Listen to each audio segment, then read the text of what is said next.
Welcome to the Jaybefaunt channel. I am your host, James Fauntleroy. So good to see all of you here on this beautiful Tuesday afternoon. We are back again. Today is Tuesday, May 27, 2025. It is 3:02 p.m. on the eastern side of the United States. So good to have you guys joining right now. So if you guys have not already, go ahead and give a like to the stream. This also helps us out with the algorithm so that we can be able to reach more people and inform and inspire and encourage. So thank you very much for that. Also, if you guys have not, you guys can also reach through my Substack so that you guys can get email notifications whenever I go live, upload clips, or write any articles. Just go to jaybefaunt.substack.com as well there. And if you guys would like to ask me any questions for a video response or any type of reactions, video reactions, you guys can submit it through QBounty at qbounty.com/JBFaunt. So good to see you guys in here. And as always, it is good to see all of you here who are watching on the chat. I had some issues with Rumble. I'm sorry if you were going to be watching on Rumble. I don't know. It had a problem with trying to get the date right. And so then it timed out. So my apologies to all for that. Tried to change it and it went cattywampus. It went cattywampus on me. But all those who are watching on YouTube, Twitter, and Kick, that's right, I also have a Kick channel now. You guys can watch me live there. So good to see all of you here watching this today. So while we're at it, going to also say a blanket hello to everybody that's in the audience because I have a guest and I want to be very respectful of his time. But what are we going to be talking about today? So we have three segments that we're going to share with you. First off, we're going to go with later in the show, we're going to be talking about the DNC is trying to figure out men. This is wild. This is going to be kind of funny. We're going to have a little bit of fun towards the end of the stream because why in the world are they trying to figure out this demographic? Because it seems like they got plenty of guys in their organization, but for some reason they have trouble figuring us out. We'll get into that a little bit later. And then towards the middle of the show, we're going to be talking about BlackRock suing United Healthcare. This one is a wild story. And to be honest with you, you're going to understand the anger as to, if you have not understood the anger, you're going to understand the anger as to why so many people are pissed off in this country, especially in regards to healthcare. But first, we're going to be speaking to a candidate for Maryland governor, Mr. Andy Ellis. He's going to be joining us to have the conversation, to go over the policy platform and all of that, a strategy as well. I would like to introduce to the stage Mr. Andy Ellis. So good to see you and so good to have you on the channel. Yeah, thank you so much. I'm excited to have an opportunity to have this conversation today, and thank you for having me on. Thank you very much for coming on. And so you're running for Maryland governor against the likes of Westmore. And just one of the questions I had is, why did you decide to run? Yeah, that's a great question. So I've been a member of the Green Party since about 2015. After Freddie Gray was killed in Baltimore, I looked around and I understood that the two parties that we had, or really the one party that we have here in Baltimore, was not going to be capable of the kind of change that we needed in order to stop more Freddie Grays from being killed. So I got involved with the Green Party. I've been voting Green for a while, but I got involved at that point heavily. In the state of Maryland, the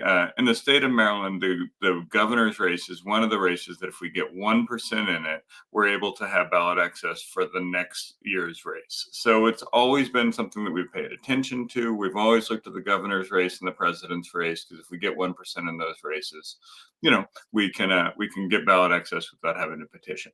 But it wasn't just a functional decision. I think the politics of the state of Maryland, where the Democrats rule almost everything that happens in state government and have done so since 1866, vastly need a third-party voice, a multi-party voice, And one of those third parties to be like the Green Party, rooted in grassroots politics, justice, peace, democracy, and ecology.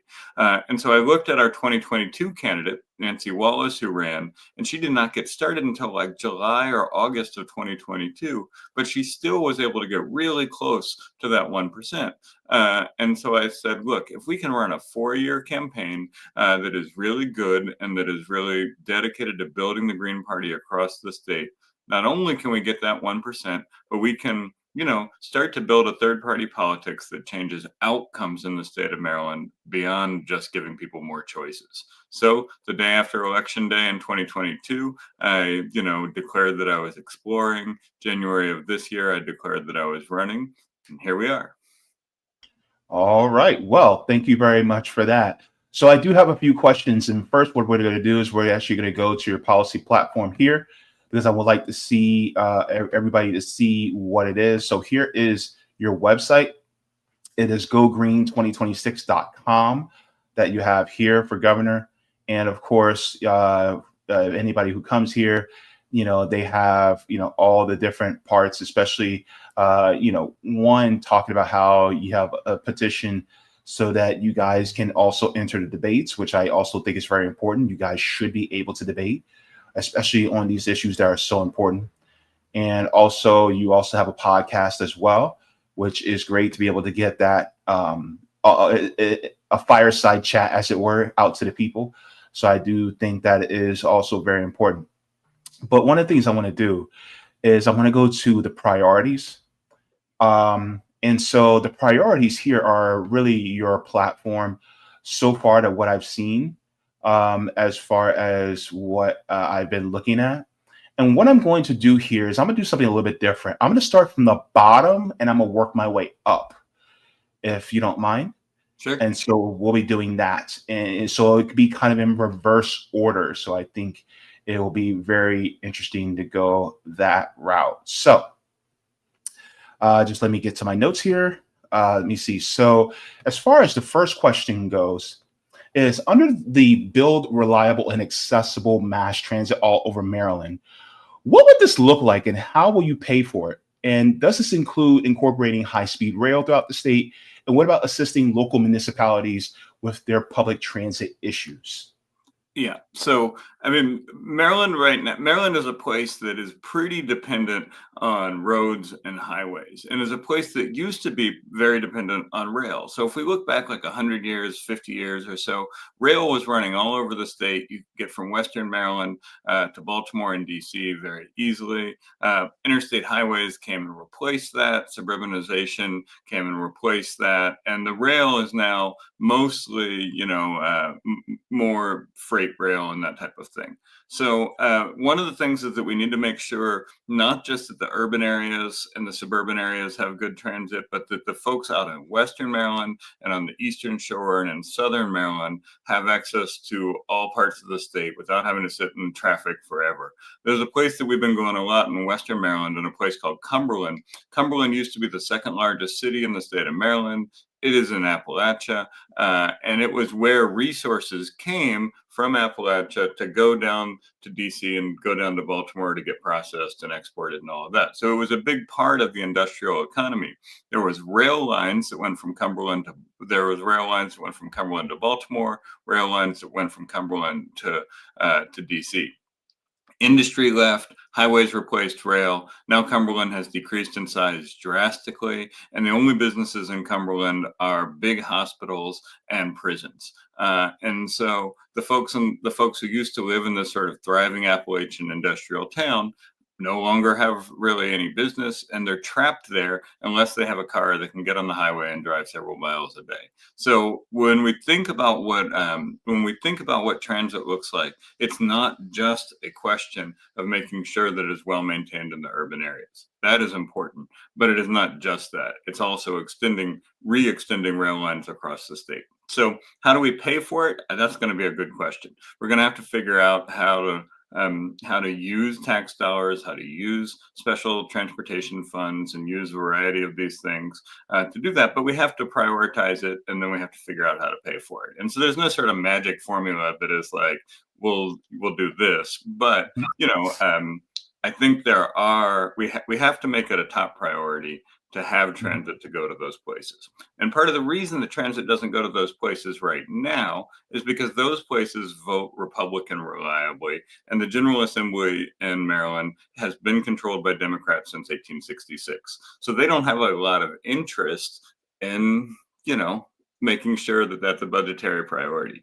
If there's a Republican governor who's in office, they don't have a lot of interest in making sure mass transit is an option. So even when you have governors who care about that part of the state, they care about building highways to that part of the state. So we need a governor that cares about making sure that the people outside of the suburban area and urban areas have transit. Now, that being said, we also need to focus. I live in Baltimore, and Baltimore has a sort of truncated subway line that started to get built.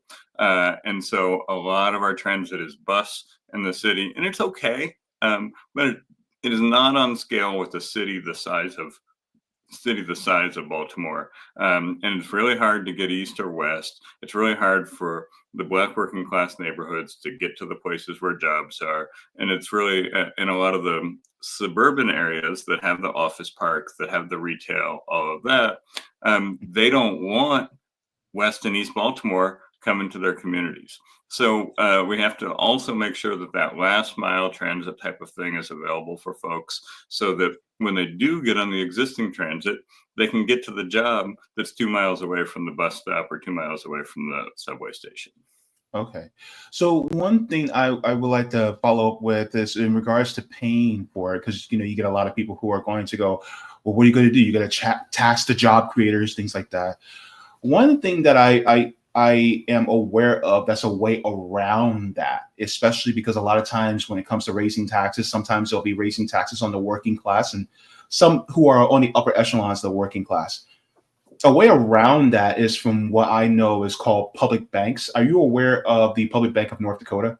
Yeah, absolutely. And public banking is a big part of what our platform is going to be. So, like when we talk about solidarity economy, I think that's on the list as well. That focuses on public banks, that focuses on cooperatives, that focuses on progressive taxation, and it focuses on making polluters pay and that type of thing as well. So CSX, who controls a lot of the rail lines going west right now, owes a lot to the state of Maryland based on the pollution that they've put into the state of Maryland, based on the damage they've done there. So a combination of public banks, a combination of progressive taxation, and making polluters who happen to run the rail lines and own the rail lines pay for the damage they've done in the state of Maryland.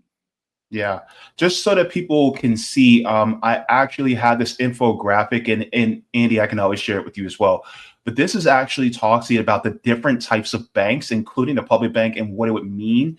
This is from the publicbankinginstitute.org, and it shows all the different types of depositories that exist and how they are and how they differ between a public bank. So you have a public bank, credit unions, global banks, community banks, different financing authorities, things like that. So this actually shows about, how public banks work and how would they institute financing for infrastructure.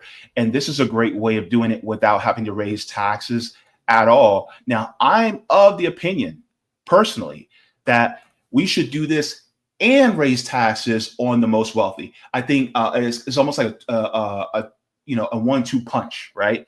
Because then if you're raising taxes on the wealthy, that also can contribute to the wealth building that a public bank can do, so that you can actually implement more infrastructure projects throughout the state, especially in regards to public transportation. And I just have one more follow-up question in regards to this, if you don't mind. Would you be willing to speak with governments that implement things like high-speed rail? This would be governments in Europe. This will be Japanese government. This would be the Chinese government.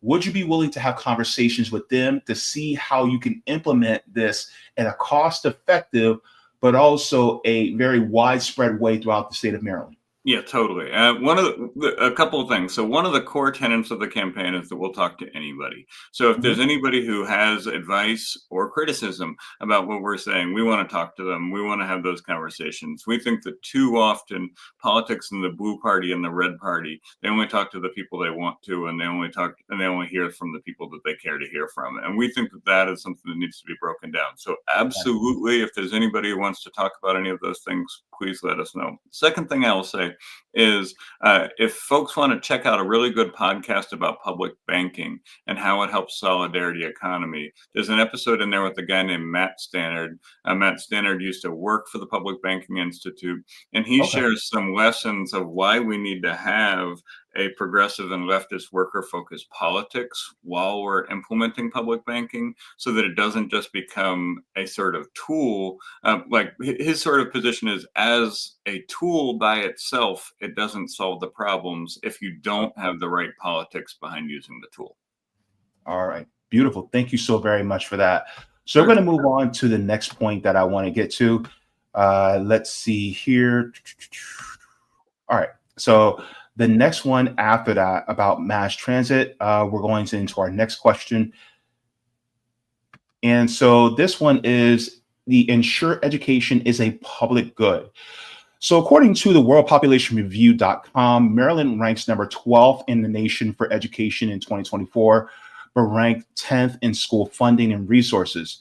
What are some ways in which you will increase education standards in the state, especially for underserved areas like Westover, which has 59% Black population, Upper Marlboro that has almost 74% Black population, or Baltimore that has a 61% Black population? And by the Yes. way, all these districts have either a C minus or C plus grading in school districts. Yes, a great question. A couple of things. So, Maryland instituted a program called the Blueprint for Education Reform a couple of years ago, and it was a $30 billion commitment over 10 years to increase public education in the state of Maryland. I think that the amount of money that it spends is pretty good, but a lot of it is so prescriptive about what it requires schools to do that it doesn't allow them to do things that are already working for them in some cases. So it requires that they, have this type of program and they have that type of program and they have something else. And it is so top down prescriptive that it takes away the ability of local jurisdictions, of local teachers, and of local, of communities to be able to dictate a lot of these things. So, and I say this as a person. I used to work in Baltimore City schools as a debate coach. I ran the middle school urban debate league program from 2005 until about 2007, and that program was funded by the city school system, and it went into the 14 middle schools that No Child Left Behind had deemed persistently dangerous in Baltimore City. And it was part of a larger program that helped teach debate to students across high schools in the area. So I spent a decent amount of time in the schools. And I think that in every school, in every community, there are teachers, there are parents, there are students, and there is community that understands what needs to happen in those schools. But they need the flexibility in order to be able to implement the solutions that work for them. And I think one of the problems that I have with the blueprint is not the funding, which is the problem the Republicans have with it, but the prescriptiveness, which takes away the ability of the local jurisdictions to make their decisions. So I think one of the key things that Greens push on almost every instance is decentralization. And in a state like Maryland, that means pushing out curriculum, professional development, extracurricular, and all of those things as much as we can to the local jurisdictions instead of having the State Board of Education try to determine what is right for everybody. So I think that looks like making sure that the people who know what they need to do have the resources in order to do it instead of forcing them to do a checklist or a checkbox or whatever. Now, the other thing about this is that it has to have there has to be progressive taxation involved in this. There has to be community colleges involved in this as well. Community colleges are involved in it right now. But again, it's pretty prescriptive. They have to offer certain programs. They have to do this. They have to do the other.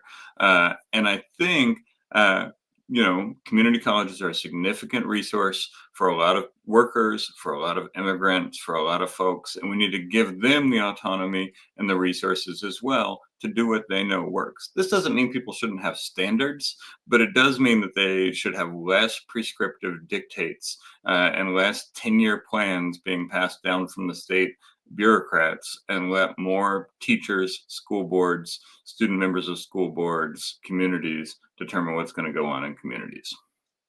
So, in regards to that question as well, because I want to get into this too. One of my questions to follow up with this is, what about having a bigger push to have more vocational trade school education in the state to help build up your infrastructure?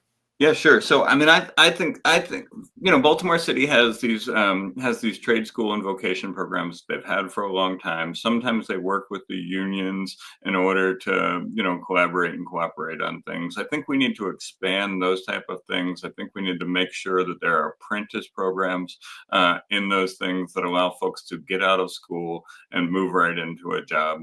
Baltimore is a working class city, and it has always been a working class city.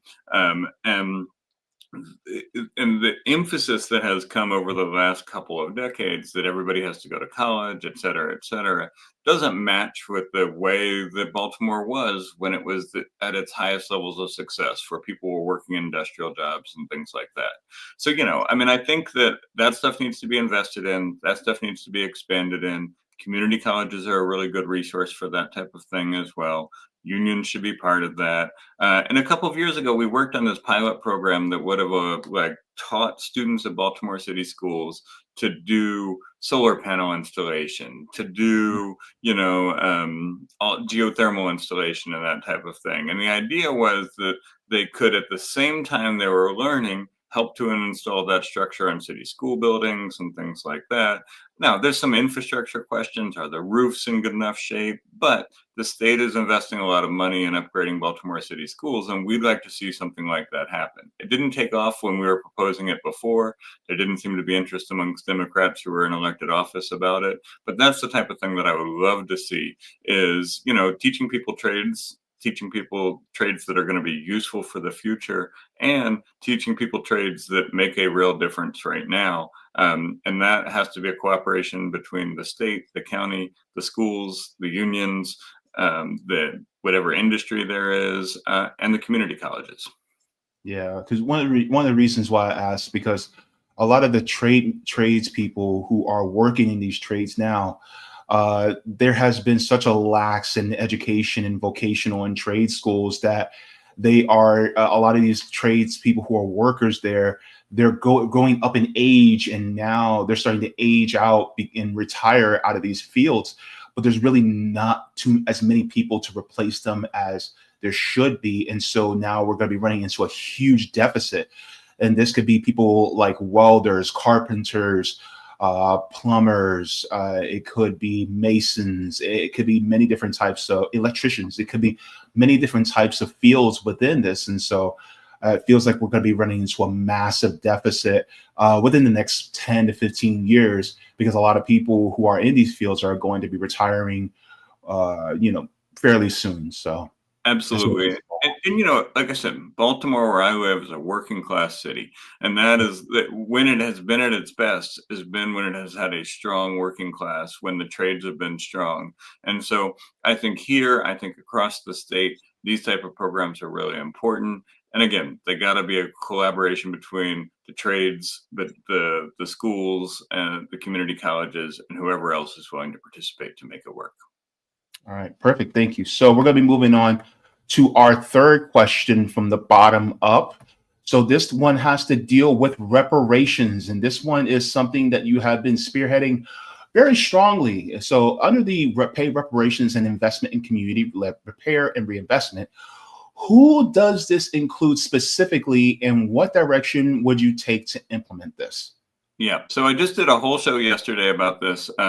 on Black Liberation Media about our response to Wes Moore vetoing the Maryland Reparations Commission that happened last week. So I imagine most of your viewers are aware of this, but there was a bill that came out of the Maryland House and the Maryland Senate that would have created a 2-year commission in order to study reparations in the state of Maryland. It was not mostly focused on the question of whether they were due, but was focused on what to do. Wes Moore vetoed it, I think to the shock of some people, not to my surprise that much. So what our policy would do is a couple of things. The first thing would be that we would expand on the community repair and reinvestment funds that came out of the Cannabis Reform Act of 2023.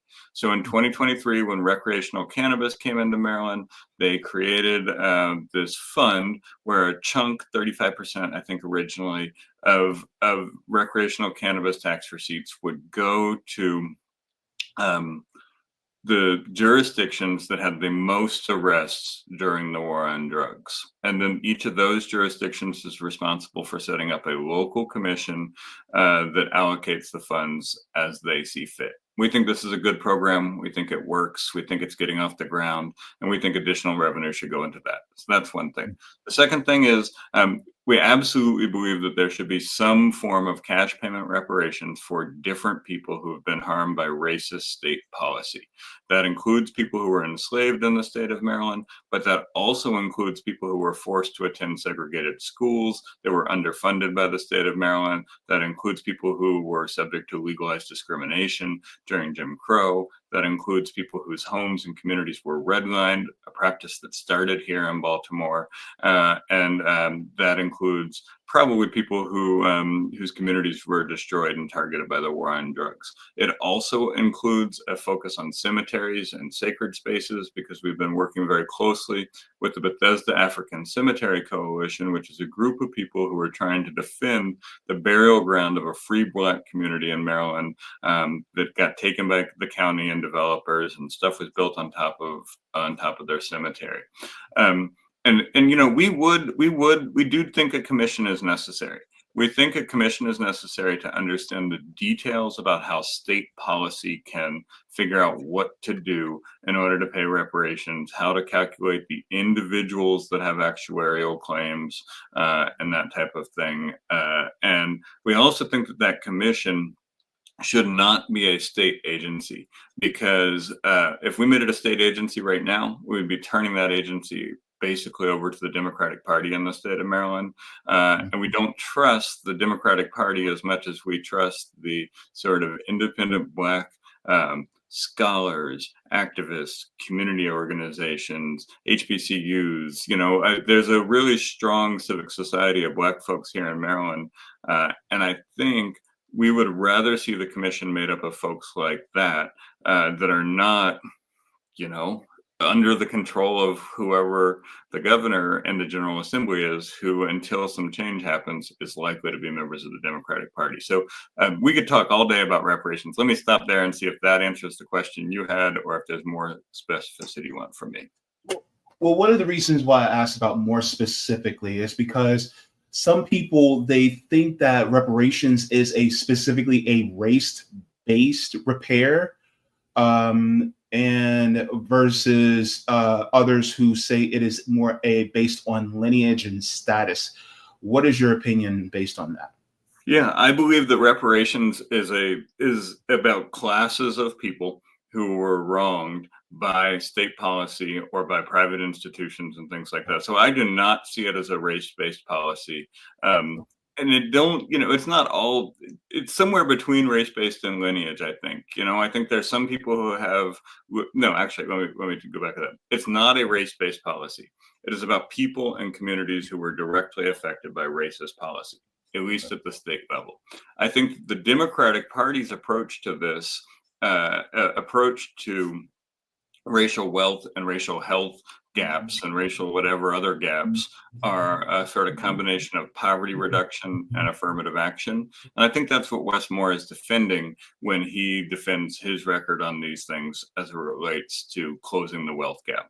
We think that it is about repairing damage that was done to people, to communities, et cetera. And I think that includes the descendants of those people, people who have a lineage-based connection.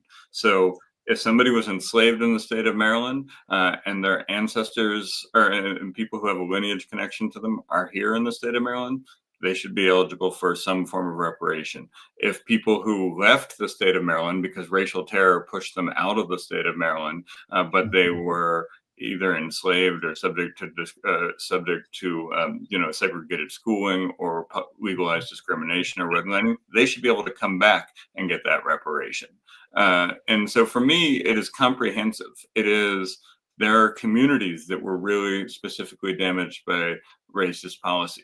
Those type of things are best served by something like a community repair and reinvestment fund. There were individuals who were harmed by racist policy, and it has had long-lasting effects on their descendants and on the people who come after them. Those folks should be eligible for cash and other forms of monetary compensation. There are sites like the Moses Macedonia Cemetery that have been desecrated and destroyed in a different way. They should also be eligible for a kind of reparation that allows the descendants to have access to control of the land, control of the narrative, and any resources they need to restore their connection to the place where their loved ones are buried. Yeah, the reason why I ask about the race-based versus lineage and status-based is because there are some people who think that it is based strictly on race, when in reality it is a status issue. Like for instance, if you have somebody that has either first generation or second generation immigrants from, say, they could be from Nigeria, or they could be from the Bahamas, or they could be from Jamaica, they wouldn't be entitled to those reparations because even though they're entitled to reparations, it wouldn't be from the United States government. It would be from the governments that enslaved their people from other countries. And so, like for instance, somebody who is of Jamaican descent would be demanding reparations from England, not the United States. And so, of course, we stand with those who demand reparations as well. Like for instance, the Haitian people, they definitely deserve reparations from France, but they wouldn't get it from the United States because their descendants weren't enslaved by the United States. And so that's why we say it's a status and lineage based, not a race based. And so you'll even have people that may even be white passing, but because they have that lineage of being freedmen or African descendants of slaves, then of course they would receive those reparations as well. And a lot of times, people would probably be up in arms and thinking, oh, well, it's all race-based. And it's like, no, it's lineage and status-based. It is not based on race. And then on top of it, of course, people will try to combat it by saying, well, that's race-based, that's racism in regards to the 14th Amendment and whatnot. And so, of course, this is why we have to base it legally on status and lineage. Right. And look, I'll put it this way. Like, if there is a person who is a Jamaican immigrant who lived in a neighborhood that was redlined and it destroyed the value of their family's home, they qualify because they're in the class of people who were redlined, right? Like, and that's not going to happen that much, right? Because most of the redlined neighborhoods were people who came out of, who had lineage-based connections to folks who had been enslaved. They may not have been enslaved in the state of Maryland. They may not have been, but that they are a class of people who was subject to racist policy. To me, it's not about race; it's about racist policy.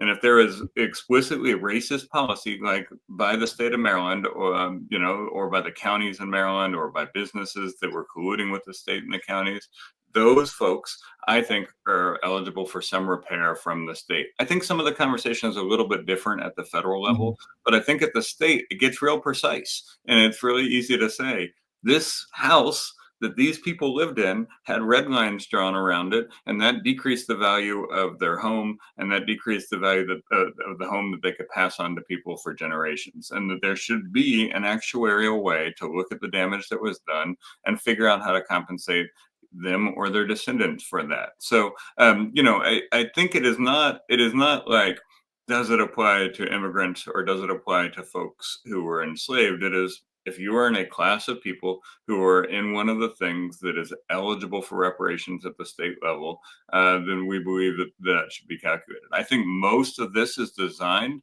to speak to folks who will be, I think most of my policy is designed to speak to people who have lineage-based connections to enslavement in the United States. But I'm not going to exclude, say a Jamaican immigrant moved here in 1945, they moved to the Baltimore City, and the banks and the state drew a red line around their home and decreased the value of it. Fine, they should file a claim and they should be eligible for that. Does that make sense? I see where you're going with that. The thing is that it would be based on just more than just redlining. So it'll be a combination of redlining, Jim Crow, chattel slavery, things like that. And so for somebody that's maybe a Black immigrant, I think it would be based on like the racial justice policy, which should be kind of separate from the reparations policy. So if you want to do like a racial justice policy that focuses on the entirety of people who are marginalized, Black and brown and whatnot, I think that's fine. But as far as the reparations itself, I think that should be for people who are descendants of slaves that were from the United States. So I'm not saying that they shouldn't get any type of compensation, but in regards to the conversation about reparations, I think it should be from freedmen, and not other groups that are in company with it. I put it like this: for the people who are Japanese who are interned, Koreans are not going to be getting those reparations. Vietnamese aren't going to be getting those reparations. Chinese aren't going to be getting those reparations. It's going to be just Japanese, right? The people who were in a class of people who were interned by racist policy, right? And look, I mean, a person who was enslaved in the state of Maryland, a person who had to who's has a lineage connection to people who were enslaved, a person who has a lineage connection to a person who was forced to attend a segregated, underfunded school, a person that has a lineage connection to somebody who went to Jim Crow, and a person who went through Jim Crow, and a person who has a lineage connection to somebody to a community that was redlined, is probably going to get more.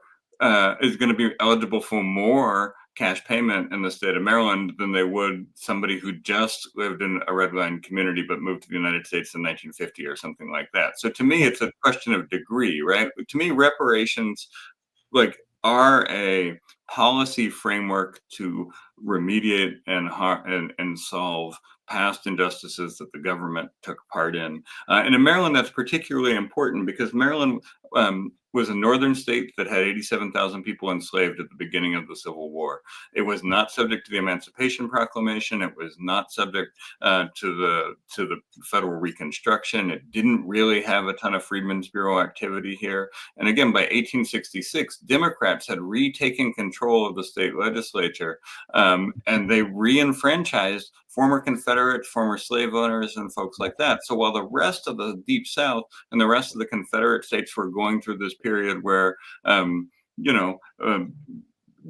freedmen had some freedom, enjoyed some prosperity, a little bit. Maryland, that wasn't happening. Maryland, that wasn't happening because the slave owners took power back by 1866 and haven't given it up. The Democratic Party hasn't given it up since then.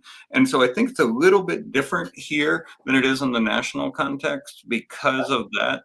And so that time from 1866 to 1877, when Maryland was doing its own self-reconstruction, there were apprenticeship programs that were sending freed people's children back to the plantations that they had once worked for. There was a beginning of a whole bunch of unequal access and there's a book that I've been reading called The Road to Jim Crow that talks about how Southern Maryland and the Eastern Shore of Maryland in that time period from 1860 to 1877 were really laying the groundwork for what became Jim Crow later on, because they had,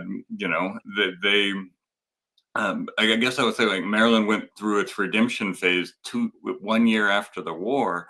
And so that created a lot of conditions that allowed things like Jim Crow to develop very strong in those places, that allowed legalized segregation to occur. Through much of the 1870s, there were segregated schools in the state of Maryland, but there were no funding for Black schools. So there were whole counties and whole regions where Black folks weren't able to go to high school in the 1860s and the 1870s because the state wasn't funding it, even though it was requiring separate schooling systems.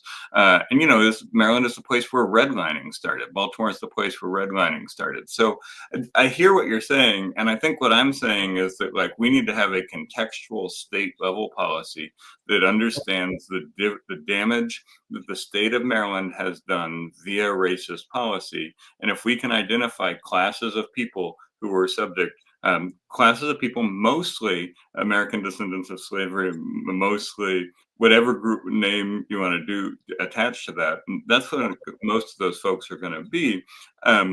But like, because Maryland was trying to curtail the freedom and liberty of those folks for a very long time, and so for me, it is about coming up with a reparative policy that allows to understand the legacy of Maryland's history past enslavement, and then figuring out what reparations are necessary in order to be able to allow each of the people in those classes to have some repair and have the state do some reckoning and have those people have some repair.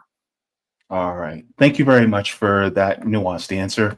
Let's move on to question number 4. Let's go into that one. It says, under protect the most vulnerable, who would this include, and who are the most vulnerable? Well, first of all, I think I think Black folks in this state, there's a lot of people that live in hyper-segregated places right now that are subject to over-policed neighborhoods. And, like East and West Baltimore are incredibly over-policed and incredibly unsafe. That's driven down home values, that's driven down job prospects, and that kills a lot of people. And so that would be one group. I think immigrants in Maryland are also relatively vulnerable at this point because we have 6 or 7 counties where sheriffs have 287G agreements with ICE. And so MAGA sheriffs are rounding up immigrants and putting them into a deportation pipeline. There was a bill in the Maryland General Assembly this year that would have ended those agreements. And the Democratic president of the Senate in a backroom deal killed it at the last minute because the governor didn't want to sign it. So I think that's one group. I think queer LGBT folks are also very vulnerable at this point because of the national politics around that, I think, are targeting especially trans folks at this moment. And I think we need to make sure that there are protections for those folks, and not like focused on sports and that type of thing, but focused on homelessness, focused on healthcare, focused on what is happening within the criminal justice system. I think those are the places where I want to have the conversations about what we do with LGBT communities, is how to make sure that that those folks have homes, that they have healthcare, that they have access to housing, and that they are not subject to abuse by the criminal justice system. I also think there's a lot of rural folks in this state who are entirely left out of the suburban and urban vision of the Democrats who run the state. We saw recently that there was some really bad flooding in Western Maryland and really bad flooding in the Appalachian part of the state. There's a pledge to help rebuild, and there's a pledge to create community funds and things like that. But I think we need to do something like figure out an Appalachian mutual aid network and an Appalachian network amongst different states in the area, so that when there's a flood in Maryland, folks from West Virginia can help out, folks from Pennsylvania can help out, et cetera, et cetera. So I think there's a lot of folks in this state that are vulnerable. And Maryland projects itself as a state that is very wealthy, very well off, and everybody here does well. And that is true for the people for whom it's true. But there's a lot of folks who aren't wealthy, who are subject to some of the most aggressive police in the country, that are subject to, problems with MAGA sheriffs running deportation pipelines. So there's a lot of folks, I think, that are vulnerable, even though Maryland is one of the richest states in the country. Yeah, and I would be remiss if I didn't include people who are disabled and neurodivergent as well. A lot of times they are also subject to brutality by police as well within the states. It's just terrible, especially if somebody's having a mental health episode and they send police to take care of a mental health episode. And then that person either winds up either being subject to police brutality or wind up ending being murdered by police because they're experiencing a mental health episode. So I think that they are also one of the big groups too. And I apologize for not including that. There's a whole lot of folks that are vulnerable in the state of Maryland. And, if we look at what is happening in school discipline and school punishment and things like that, students who are Black or who are, disabled in one way or another, the combination of those two things increases the likelihood that those students face really harsh discipline, and increases the likelihood that those students get sentenced if they do get involved in the criminal justice system. And so I think all of these systems are interconnected to each other. And a state that prides itself on its sort of liberal, progressive, upper middle class tax base and what they're able to achieve has a lot of blind spots and a lot of things that it misses and a lot of people it leaves behind. Yep, definitely. Thank you very much for clarifying. Appreciate it very much. So let's go on number 5. All right. At least I got to the top 5. Man, I'm glad. Okay, so this was a big one. It says establish healthcare and housing as human rights. So what specifically would your plan be to guarantee healthcare to all Marylanders, and how would you fund and institute housing for all? Yep. So as far as healthcare goes, there was a bill this year called the Healthy Maryland Bill that would have studied what it needed to do in order to implement a single payer healthcare system in the state of Maryland, at the state level. I know that state level healthcare or state level single payer is not the best way to go, but at this point, I think it is worth, especially in a state with a higher tax, with a higher tax base, to be able to explore it and to be able to put it into place. So I would push forward a bill that studied that, figured out the ways to pay for it, figured out the ways to deal with the Medicaid. Housing as a human right, to me, is a first step to guaranteeing that we have housing for everybody right now. I don't know that we can just sort of say, snap, there's going to be housing for everybody. But right now, in the state of Maryland, landlords tend to have more rights than renters. Developers tend to have more influence than homeowners. So I think by passing a constitutional amendment that says housing is a human right guaranteed in the state of Maryland, we change the parameters of the debate that is occurring about housing, and we take away power from some of the developers, from some of the corporate landlords, and from the counties who are almost always willing to make policy to defer to those folks. And I think once we change the nature of that debate, then courts are going to uphold a different set of laws. Courts are going to uphold a different set of policies and things like that. So I think the first step is enshrining it in the Constitution as a right that Marylanders have. And then the second step is using that as a foundation in order to develop policy that makes sure that people have more access to housing across the state. Now, some of this is also like, we need to encourage housing co-ops. We need to encourage land banks. We need to encourage some of these innovations that have been occurring right now. But oftentimes those things are running into legal trouble. They're running into they're not able to negotiate on the same terms with the big corporate landlords and things like that. And we're also seeing things where there's Democratic leaders in the House and the Senate that either want to allow there to be rent stabilization or good cause eviction, but not both. And I think we need to have a constitution that sets this out as a human right so that it's easier to be able to change the parameters of the debate so that we could have both of those things. There's no, there's no money tree, right? So we're not the federal government. We can't print money. We can't cut the military budget in half. So what we need to do is change the legal and policy and political parameters so it makes it easier for the people who are trying to offer the solutions in order to be able to win in the court of public opinion and be able to win in court of law. Mm-hmm. Yeah. So just a question, would this include trying to implement more of a direct citizen ballot initiative within the state?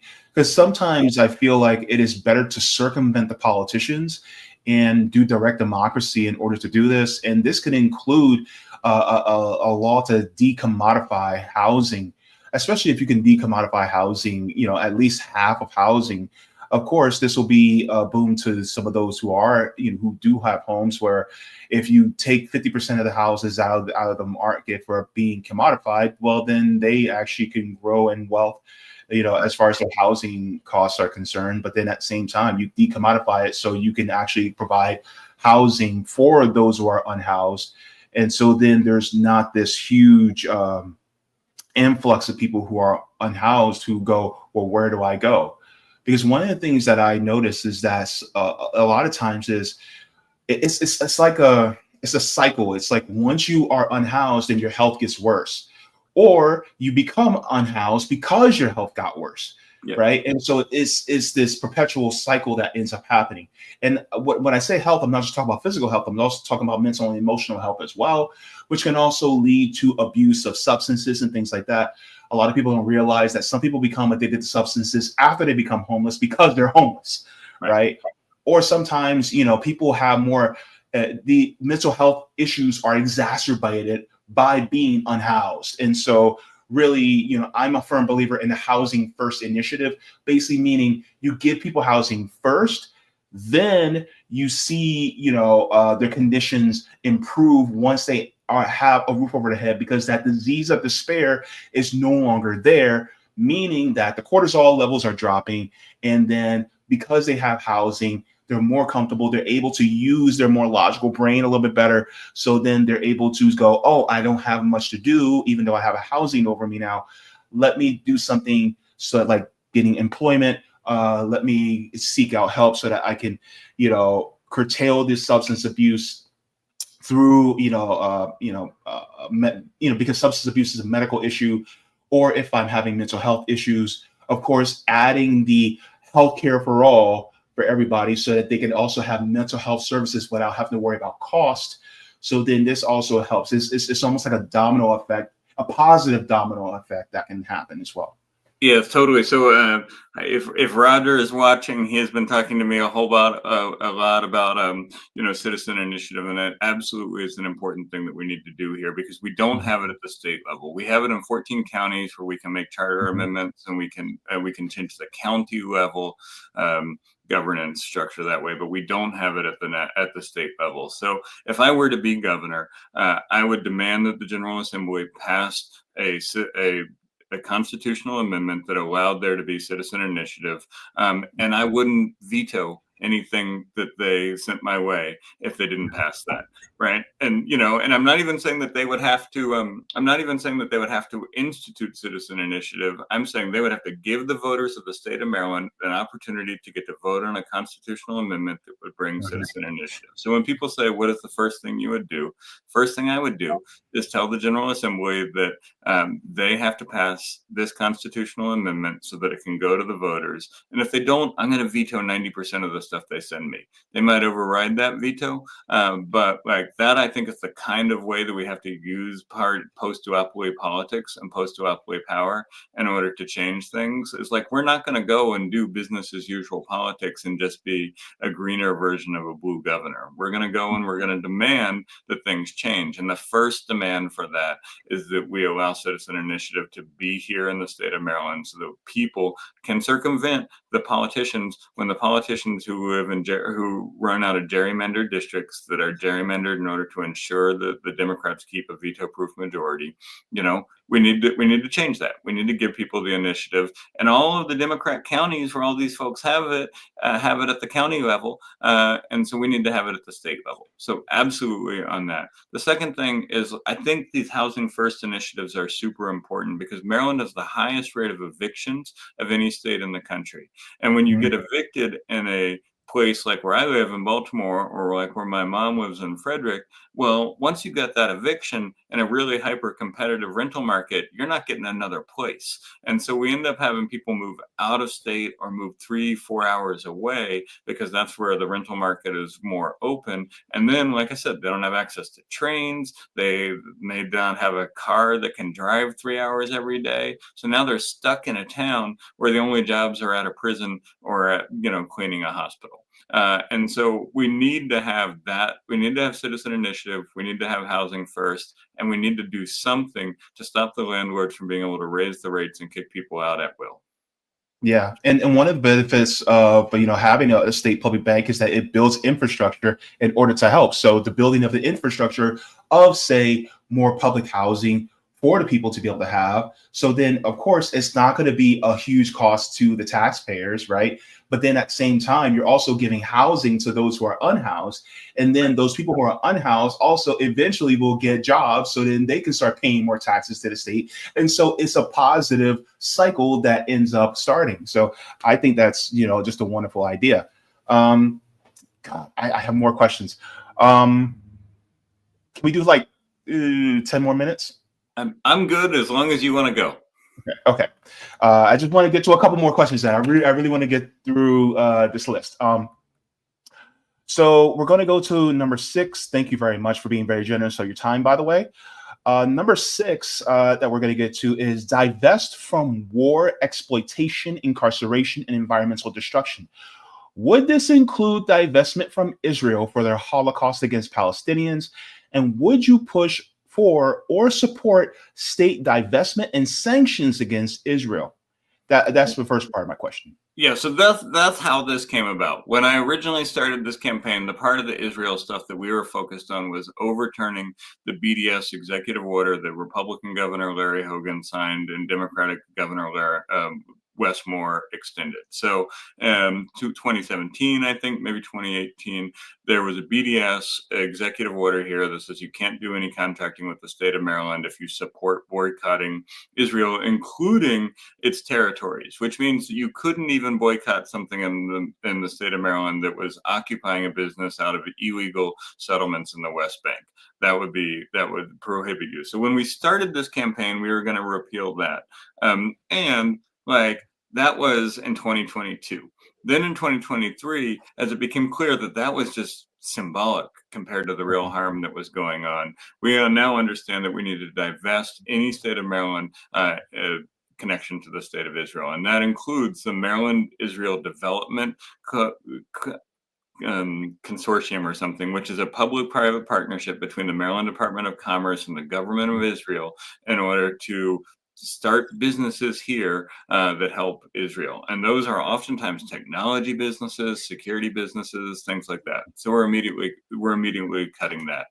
We're also going to end the collaboration between some of the colleges like the University of Maryland, Baltimore County, and Tel Aviv University, which have this sort of long-going, cooperation program back and forth between Maryland and Israel. And there's a really good book about this called Towers of Iron and Steel by Maya Wind, where she talks about how these university connections are a big part of maintaining the sort of liberal institution of Israel. So we're ending that as well. Beyond that, Maryland has a whole bunch of weapons makers that are here and that are getting tax subsidies and that have real political power and real economic power. And we're going to cut ties with those as well, because those folks who are in the war economy here in Maryland are not good for people in Maryland, or not good for people around the world. So we're going to do everything we can to divest from that, and so yes, divestment from those things as much as possible. I don't know what level the state of Maryland can sanction Israel or Israelis to the same level as the federal government can. But if there's options for that are working in other states, I'm more than happy to explore them. The Green Party has been about BDS and a free Palestine for 20 years, 25 years. And that and reparations, I think, are two of the things that most distinguish them from the Democratic Party. And so I'm going to push as hard as we can on that. The other thing that I will say on this real quick is that Aruna Miller, who is the Lieutenant Governor of Maryland, is an Indian American woman, and there are suggestions that she has connections to Hinduvada and to sort of right-wing Hindu nationalist organizations. What the campaign says on the page is, we didn't take any money from anybody who Joe Biden or Ro Khanna didn't take money from, which might work in a Democratic primary, but doesn't work for me. If we have a lieutenant governor who's supporting Hindu nationalism, especially at a time when India is increasingly threatening Pakistan and Kashmir, then I think we need to be very observant of that too. And so as we start looking at the ways that we have connections to the genocidal government of Israel, we need to also look at ways that we have connections to other anti-Muslim Muslim, countries around the world and figure out how to make sure that Maryland is not spending its money, its resources, or its energy sanctioning those things. So yes, absolutely divest from Israel to every degree that we can. In the executive order that stops folks from boycotting, and if there's a way to look at sanctions, I'm all for it. All right, thank you very much. Now, the second part of my question is, how would you handle the issue of private prisons in the state who require them to be filled to make more money?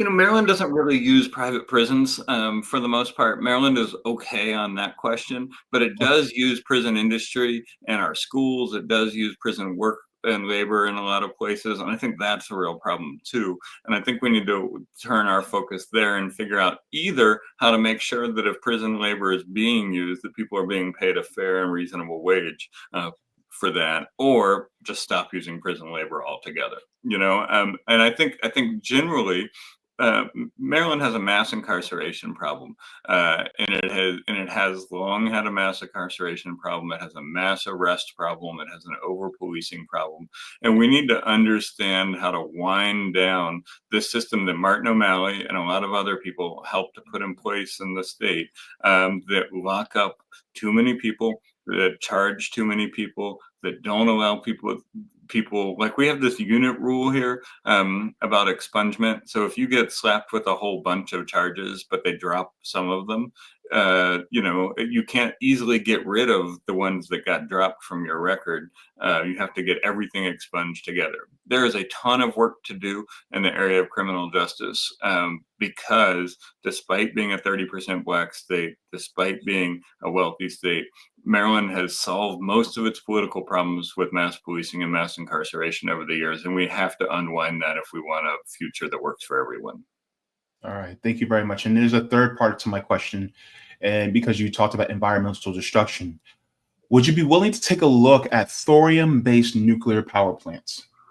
Sure, we'll take a look at it. Right. So we are subject right now to this multi-state coalition run by fossil fuel companies that is sort of dictating how we do our energy supply, how we do our energy demand, and plus you combine that with the fact that at the state level we've largely given monopoly power to a few energy companies. They're raising rates. Rates are going to go up again this summer, and it is not working. The current energy setup is not working. So if somebody can show me a plan for some sort of small next generation nuclear reactor or something that can show that it is affordable, that it is safe, and that it can come online in a way that can be community controlled, that can be democratically run, and that we're not giving it to some corporation that is going to jack up the rates and pass everything on to ratepayers, I'm happy to look at it.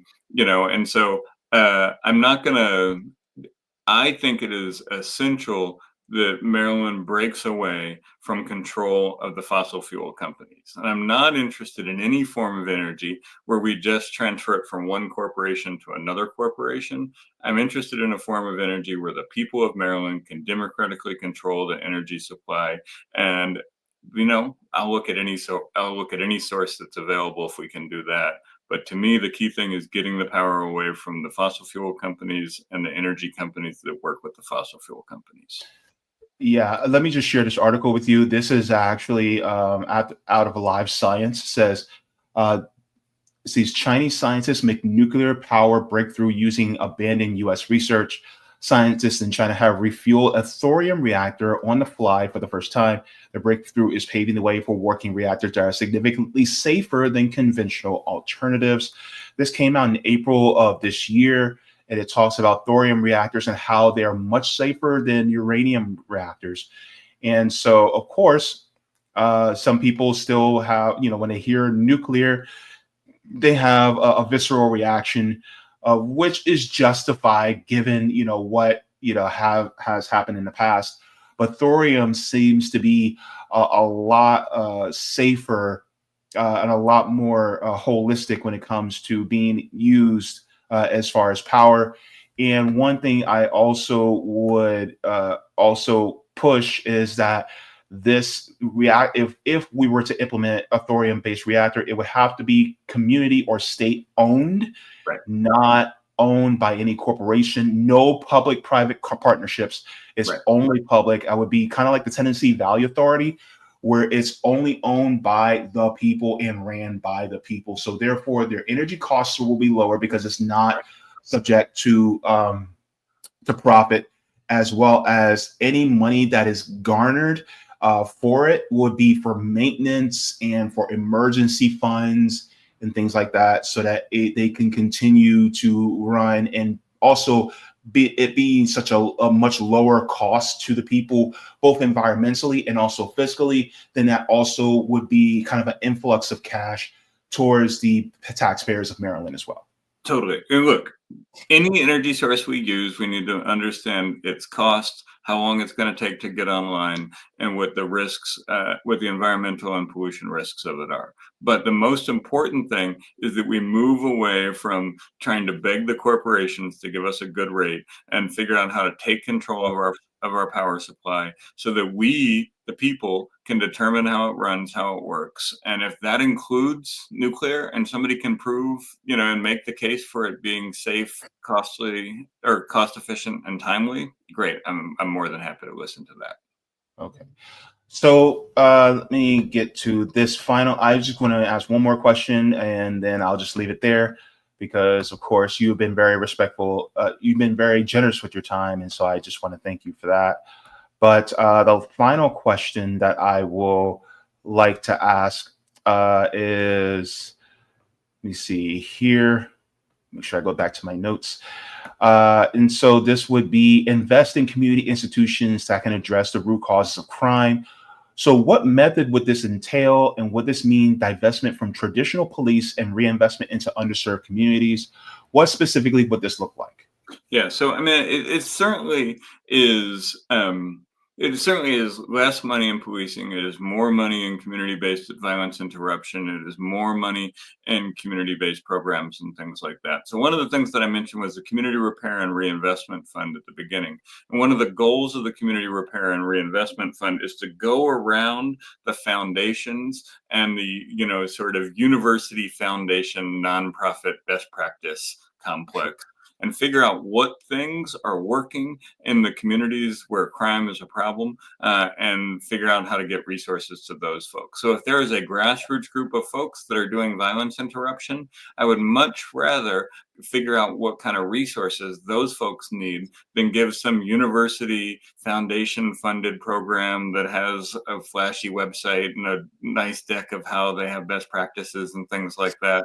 I'd much rather give the organization doing the work on the ground with the track record, the resources they need to scale up their work, than give some, nonprofit professional with good foundation and university connections the contract. I think there's a really good way of looking at sort of the Newark model of that in some senses, where Newark is using a lot of community-based programs, a lot of violence interruption, a lot of these type of things.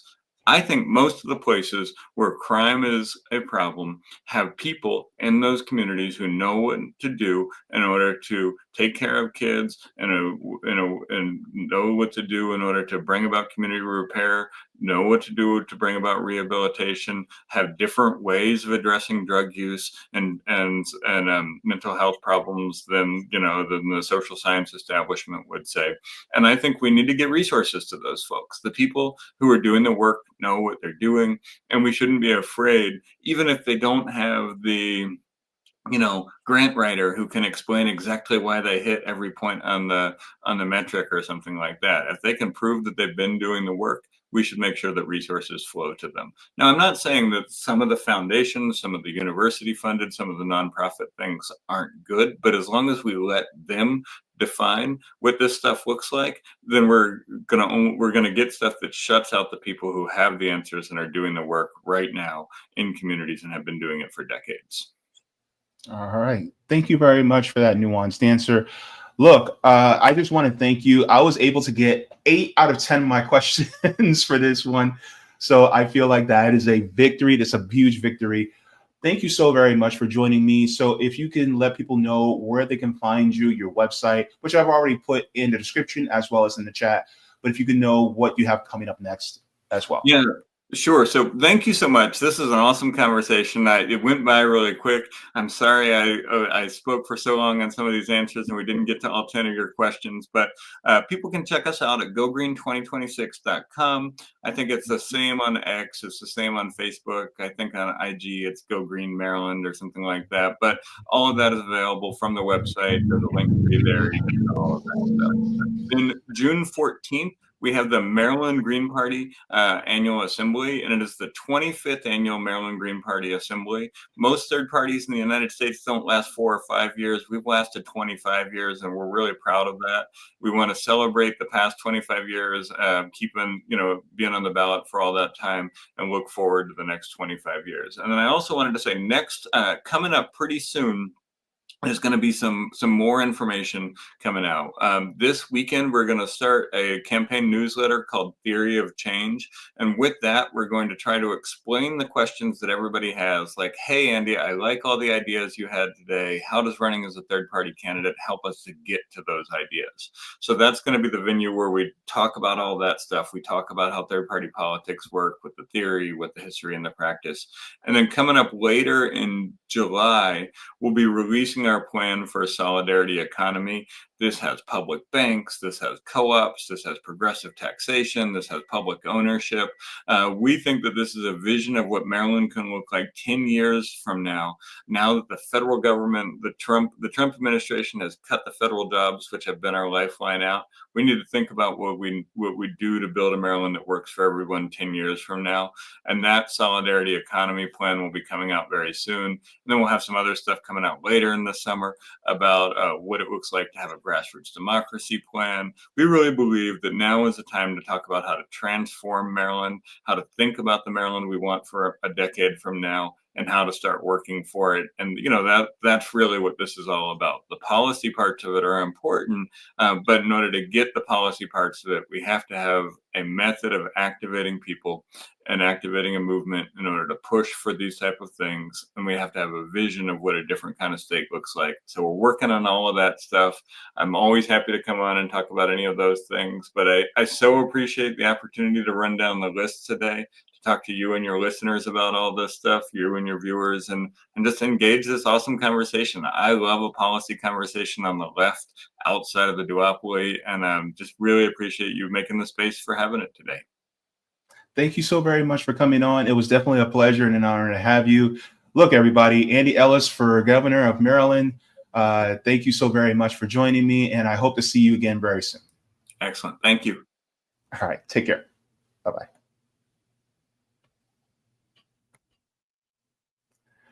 All right, folks. So that was Andy Ellis for governor. So what do you guys think about his answers regarding different policy questions? Now, I was able to get to 8 out of 10 of my questions. He was very generous with his time. I told him 45 to 55 minutes. He went over that. So thank you very much, Mr. Ellis, for joining me for that. If you guys have not already, go ahead and give a like to the stream. Appreciate it very much. This helps so that I can be able to reach more people. And especially when it comes to, post-duopoly or doing mutual aid, I like to be able to spread the word even more. So if you guys would like to like, share, and subscribe, you guys can do that. Definitely. This also helps me to be able to help activate and encourage more people to wield their own power, because that's exactly what we should be doing as a people, instead of relying upon the duopoly or any one of these politicians that say they want, to do right by us, but they don't, especially the Republican and Democrat parties.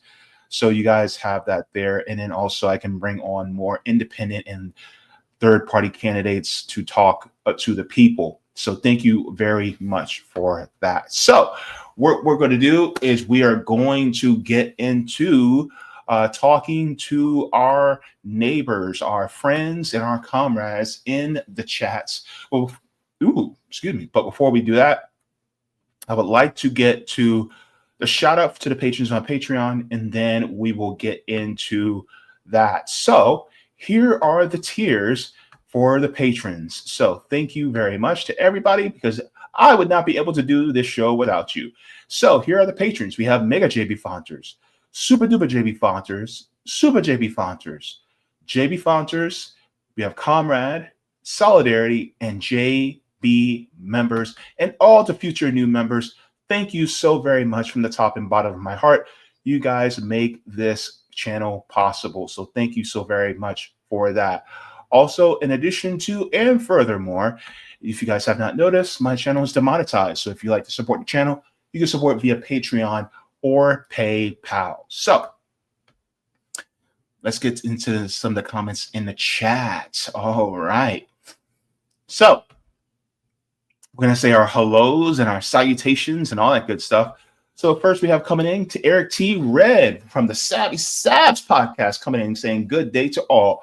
Good to see you, Eric. Nice to have you. Eric is also one of the authors of 11 Demands. So if you guys would like to, you guys can go to 11demands.org. He has a great list there about demands. All right. Demands from the man. Terry Connolly says, greetings, JB and comrades. Good to see you, Terry Connolly. Jacqueline says, hey, Jaybefaunt. Hey, everyone. Good to see you. Rondo Ellisworth says, peace, peace, peace, fam. Yes. Say it 3 times for emphasis. Roger Meadows says, I sent you some DMs leading up to this interview, plus some other things for today's show. Thank you very much. I was able to go over them a little bit. It's just I had a lot of my own questions and I wanted to make sure I got to them, but I also incorporated a little bit of, some of the things that you also incorporated too as well. So thank you very much. Grant Scarborough. Are you related to Joe Scarborough? Just asking. Hi, Grant says, hiya. Good to see you, Grant. All right. Rondo says, I actually give Baltimore Metro subway system, finished building the Purple Line. Yeah, a lot of times these state governments, man, run by either party, they will just leave the working class people out in the lurch. Grant asks, will queer and neurodivergent people also be eligible for reparations? So if you're talking about queer and neurodivergent people who are freedmen, yeah, like why not? I'm part of the LGBTQ community. And I'm also freedman. So therefore, I will be eligible for reparations. If I lived in Maryland, of course, right? Or, because I live here in Florida, of course I would be due for that, right? And so, of course, so it would be people who fall under the umbrella of, being either freedmen or African, American descendants of slavery, things like that. So it doesn't matter, if they're queer or neurodivergent or disabled, if they fall under that lineage, they're eligible. So thank you very much for that, Grant. See, Eric asks, or he says, we can figure out how to do reparations right. The real problem is getting a non-corrupt government that will implement it. And that's one of the points. When it comes to this system, they won't do what's right on their own, and they won't do what's right just because you ask or say please.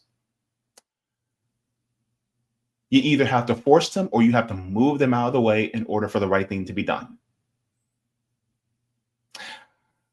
I say, look at Ibrahim Traore, the president of Burkina Faso. Yeah, you got to do it that way. That's the only way I can see it actually happening, because there's no playing nice with people who are allowing violent acts like homelessness, hunger, being unhoused, not having health care, lack of education, or they sit on their hands and allow it to happen. Yeah, there's no saying please or begging them. It's not going to happen with them. So you have to move them out of the way. Grant says there also seem to be biases among employers against neurodivergent people. This is also true because you don't fit the social norms of what is acceptable, right? Because your brain is wired differently. You're a different version of a human being. And people have to realize that there are different versions of human beings. Not every single human being is the exact same. It's kind of like Kind of like oatmeal raisin cookies. You know, some oatmeal raisin cookies have more raisins than the other, right? Some they may not have as many raisins, but it's okay because they're all oatmeal raisin cookies nonetheless. And so some of us have more raisins than the other. And that's the beauty of being a human. Or it's just like a bouquet of flowers. Every single, piece in that bouquet is a flower, but they may be a different flower. And they may have a different texture. They may have a different color. They may have a different structure, but they're all still flowers. And humanity is like that. We're all humans, but we're just different versions of human. So yeah. Amy says, I'm so fed up with local yuppies who snot over addicted folks as if no rich person ever had an addiction themselves. Emmanuel Macron. You don't think we didn't see that baggie of some nose candy? And then on top of it, you got smushed in the face by your wife.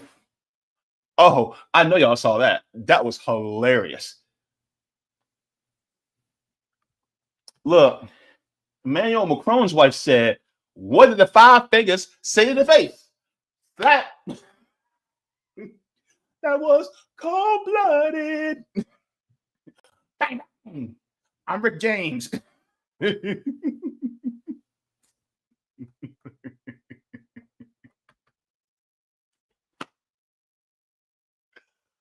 then he had the nerve to smile and wave at the camera as soon as his wife hit him in the face. And you know why I feel so comfortable laughing at Emmanuel Macron? Because he's a liberal that will side with fascists before he'll ever side with the left. And so therefore, I feel comfortable laughing at him. I feel comfortable laughing at people like Joe Biden or Donald Trump because that's the least of their worries, is me laughing at their misfortune on something, especially like getting shoved in the face by your wife. I wish I could see something like that happen to Barack Obama. I wish Michelle could grab him by his face. I wish we can witness that.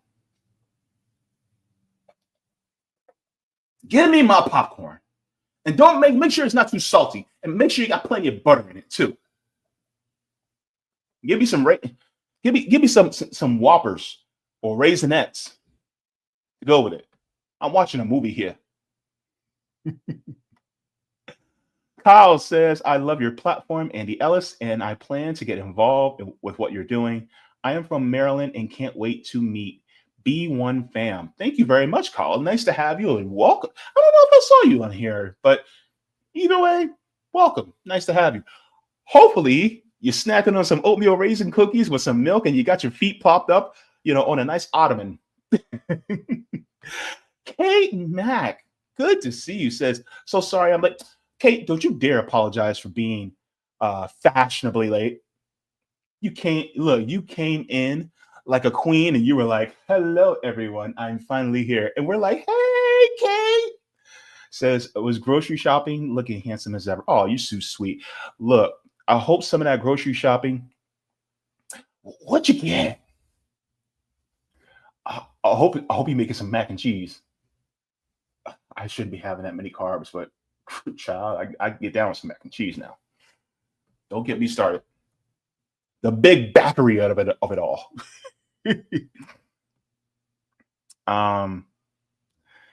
Adis says, hi, listening while driving. Hello, drive safely, and I hope your air conditioning is working very well in this warm weather. So, yeah. Let me see. Jacqueline says, maybe better for the Green Party or any other independent or post-monopoly party to try to get as many seats in the Senate and the House as possible and then worry about a presidential election. So this is one of the things I think, and it's kind of in line with what you're saying, Jacqueline, is that if you are part of any third party or independent, run locally first if you can. Run locally. It could be for city council. It could be city comptroller. It could be tax collector. It could be dog catcher. I don't care. It could be the school board. Just run for it, right? If you feel that you're strong enough, if you want to run for state, representative or state senate, go ahead and do that. Or like Andy Ellis is running for governor, if you want to run for that. But do the local thing, right? Because that affects us more heavily and more immediate in our lives than the federal. And so you could do that and then encourage more people in other municipalities to do the same. And then grow from the bottom up. And just like what Andy Ellis is doing, encourage citizen ballot initiatives. Try to push that thing through so that states can be more direct ballot initiative states, right? And then once you're able to achieve that, then petition and try to get on the ballot for a statewide public bank, or if you can do municipal public banks, whatever. Anything that would give power to the poor and the workers, do it, and try to do whatever you can. And also try to pass laws that make it easier for us to exercise our freedom of speech, especially for those of us that are trying to fight against the fascism, whether it's blue fascism or red fascism, to fight against them, right? Also to help us keep our privacy as citizens, right? Things like that. So if you can, get as many seats within the state. So then, look, if you take over a state, sky's the limit from there, because everybody else will be influenced. So I'll just say that, right? Because look, North Dakota done messed up when they instituted a national public bank. A statewide public bank. They messed up because they thought they were doing some good like 100 years ago. And next thing you know, now a lot of us are talking about state public banks, because we saw how they basically skirted by the 2008 crisis because they had a state public bank. And now we're like, ooh, we need that. And so guess what? If we start implementing that, that also is a benefit and a boom for the workers too. So thank you very much for that. Oh, wait. Today's Kate Mack's birthday. Oh, happy birthday. Oh, my God. Almost gave you a show. Happy birthday, Kate. Oh, my goodness. Oh, good to see you. Thank you so much for letting us know, Charlie Mack. Oh, snap. Okay.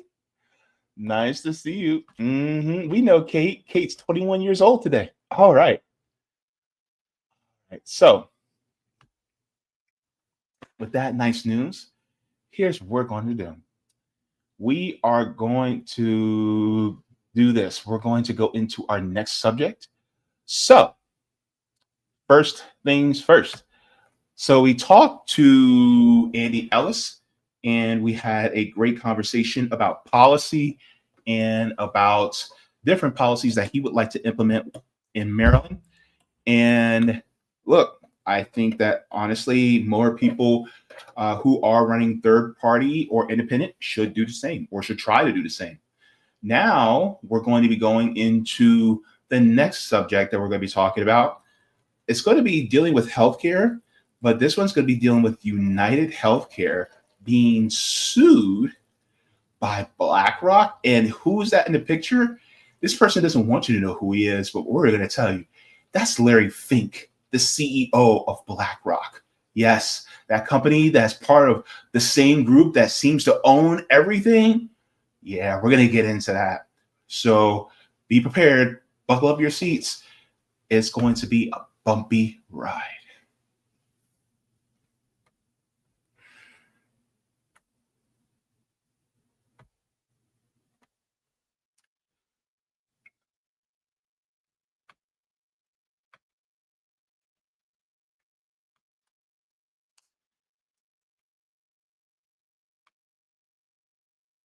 Too much healthcare.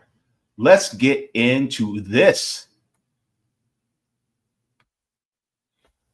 So back in December of 2024, allegedly, a young man in his 20s took it upon himself to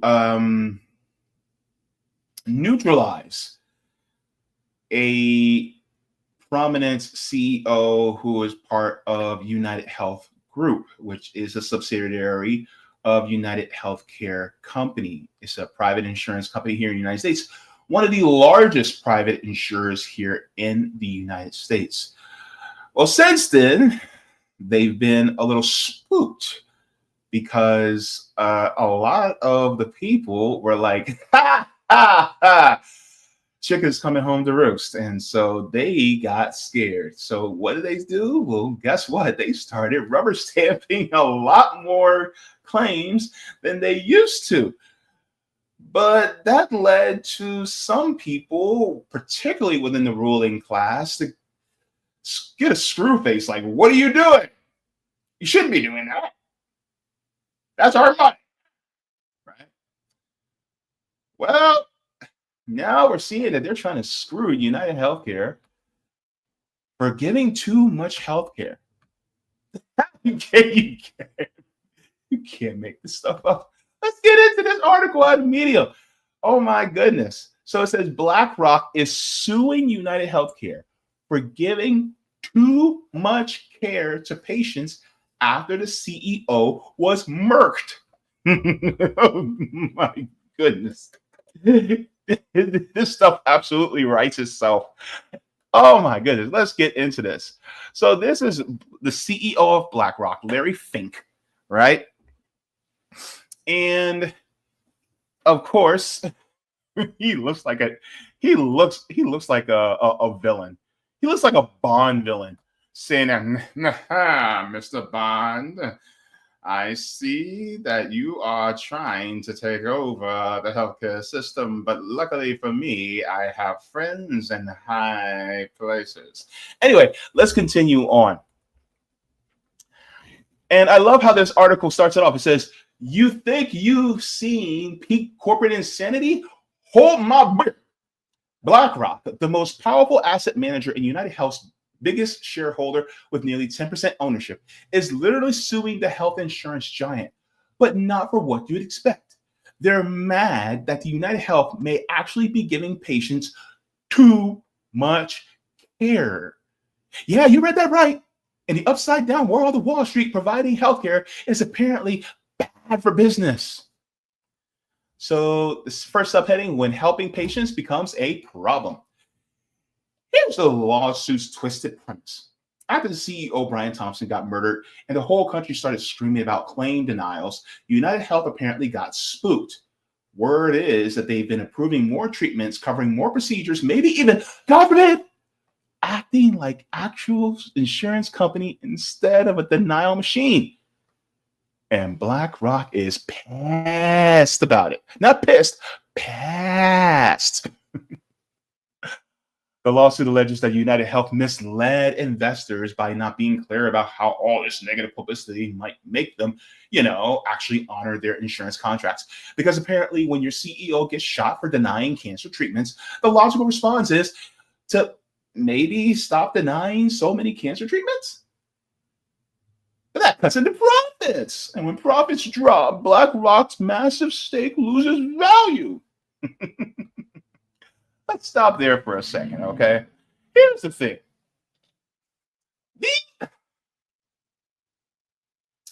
The corporations under capitalism is a death cult. I'm saying it like it is. It's a death cult because they want to make money off of you so that they can't, but then when you need them, they cut and run. And if you lose your life, well, that's just a way of doing business. They wash their hands of you. Remember when, I think a couple weeks back, I did a story on RBN where a father of 3 who needed a double lung transplant was denied. He was first approved, then he was denied as he was about to get on a plane to Chicago from California to leave for an experimental double lung transplant, and he was denied care by Cigna. Right? And all that money that these families paid into the system. And now you got this middleman saying, well, no, we're not gonna pay for it. It's like, what do you mean you're not gonna pay for it? I paid all this money into the system. So now you have insurance companies standing in the middleman. They're making all this money off of you, and then they deny you care so they can keep that money and then pay it to their shareholders. That's how they operate. They're literally holding your health hostage. And then when the insurance company actually starts giving care, or not even giving care, allowing the care to happen by freeing up the money that you paid into it, then the shareholders who own said health insurance industry get their tidy whities in a bunch, because now they're not going to be able to get as much money in their dividend checks. Boo-hoo, cry me a river, you rich fucks. All right, let's continue.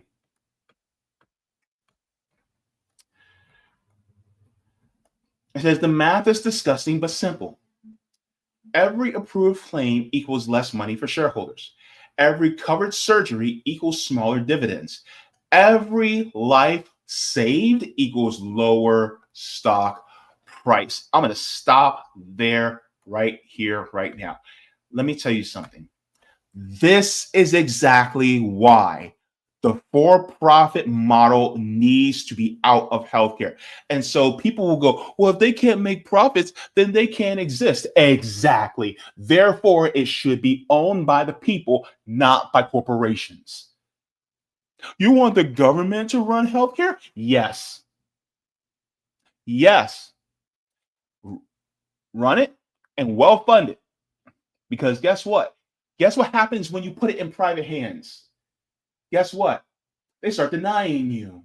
They start to strip everything away so that you don't get the healthcare that you need. And then they have what's called an oligopoly, meaning a very small few companies that you can choose from, and then they all have an agreement with each other to keep the prices up high. So therefore, you're stuck. You're stuck with them. So it's not a matter of choice, and it's not a matter of a free market, because they monopolize the system, so you have to go to them. So is there really a choice within the private healthcare system? No, you don't have choice. There's an illusion of choice, and that illusion of choice puts you in a position where you either have to go to them. It's crazy. It's crazy. It's like, I have this stack of money. I give it to you to hold for me, just in case something bad happens. When that something bad happens, I'm like, okay, give me back the money so I can pay for my leg to get fixed. Well, I know that you gave us this money to get your leg fixed, but we don't see that as necessary. So we're not actually going to give you that money to get your leg fixed. Or if we do, we're going to give you the minimum amount of care just so that you're stable, and it may not recover as well as it should, but you'll be fine. And so they get to keep that wad of cash that you gave them, and then they get to walk away. You're being swindled. You're being had. You're being bamboozled. You're being ran amok by these same people. I'm going to be real with you. Private insurance is a scam. Private homeowners insurance is a scam. Private auto insurance is a scam. Private life insurance is a scam. Private health insurance is a scam. Private renters insurance is a scam. It's all a scam. All of it. It's all. Because there's a middleman that will deny you your claim in order to keep that money. It's free money. That's what it is. It's free. It's free money. They don't care about you. They never did. And so when it comes to you actually getting what you deserve, what you paid into, you're not going to get it.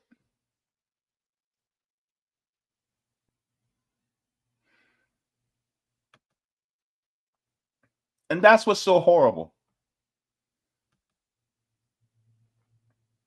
So let's continue here.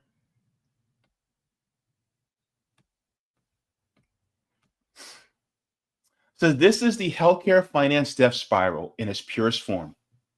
BlackRock helped build United Health into a claim denying machine, profited massively from that model, and now they're suing because public outrage might force the company to actually provide healthcare.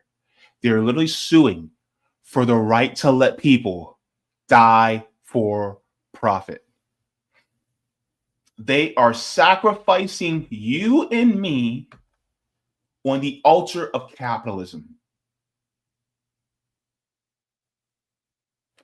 They're sacrificing your mama, your daddy, your brother, your sister, your daughter, your son, your grandma, your grandpa. They're sacrificing your families just so that they can make more money. I'm going to tell you right now, I want every single one of y'all. This is your homework assignment. If you haven't seen this movie, you need to. I want you all to look up the movie John Q. Go watch the entire film. It's John Q. It's starring Denzel Washington.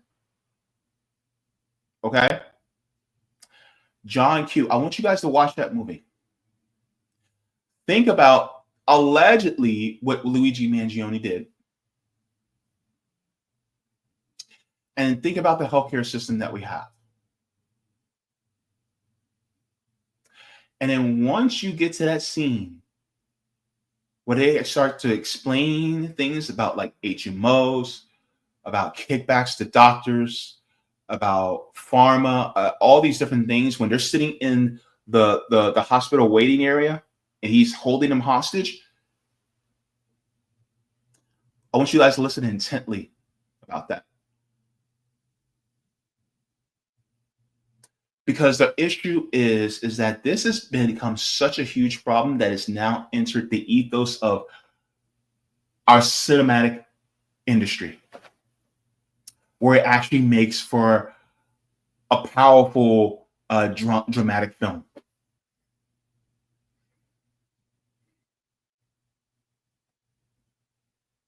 And yet BlackRock, with their billions of dollars and trillions of dollars in assets, are mad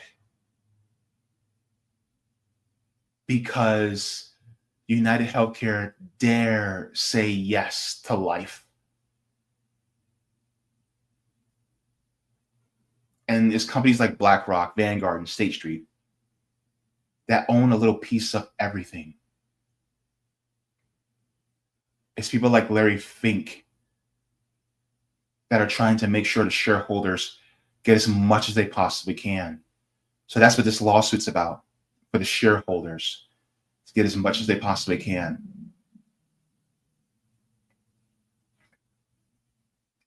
It's sick. It's sick. All right, let's finish this out. BlackRock's responsible investing bullshit exposed. Remember when BlackRock loved talking about ESG principles and being responsible investors? That was cute. Turns out their idea of responsible investing means making sure health insurers stay ruthlessly efficient at denying care. When United Health started covering more treatments after the CEO's assassination, BlackRock saw dollar signs disappearing and lawyers' fees appearing. This is the same company getting sued for greenwashing in Europe, by the way. Apparently lying about caring extends beyond just the environment. And so they show a video about how Nestle, how a corporation killed 10.9 million babies, right? And so it says the ultimate perverse incentive. Think about how effed up this is. BlackRock owns United Health. Profits when they deny claims, then sues them when bad PR forces them to approve more treatments. It's like owning a restaurant and then suing the chef for making the food too good because it costs more. But this isn't about burgers. This is about people dying. So I'm not going to read this entire article because I want to get you guys a chance to be able to read it. But this is what's so messed up about the system. That you literally have a system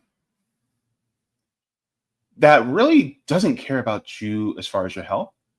They just want the money out of your pockets, and they're trying to get it by any means necessary, even if it means holding your life hostage. You're in a hostage situation. That's what it is. If you're in a hospital and let's say you have a bad infection and you have to depend on the insurance company either to say yes or no regarding your health, that means that's nothing short of having a gun to your head.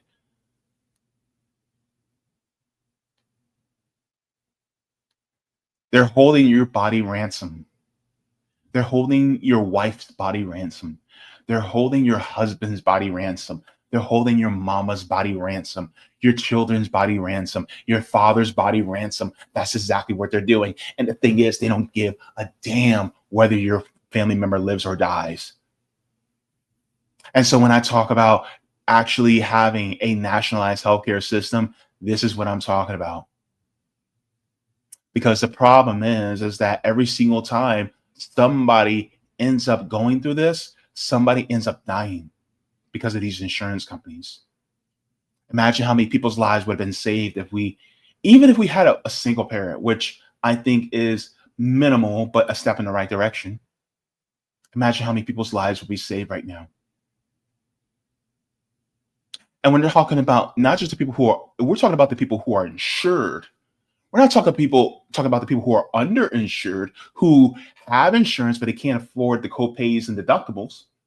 And we're not talking about the uninsured, the people who are denied even having insurance in the first place. We're not even talking about that. We're talking about just the insured. So when I talk about actually getting a nationalized healthcare system, this is one of the reasons why. Now, of course, this would mean we have to get money out of politics. We would have to change the system overall in order to be able to be more favorable towards a nationalization of our healthcare system. But ultimately, this is why the system needs to change. Because if the system continues to do this, they're going to run out of people to insure because we're all dead. Is that something you can live with? Apparently, they're fine with living with it. The only thing that should die is the industry of private health insurance. And that's something I'm willing to let go.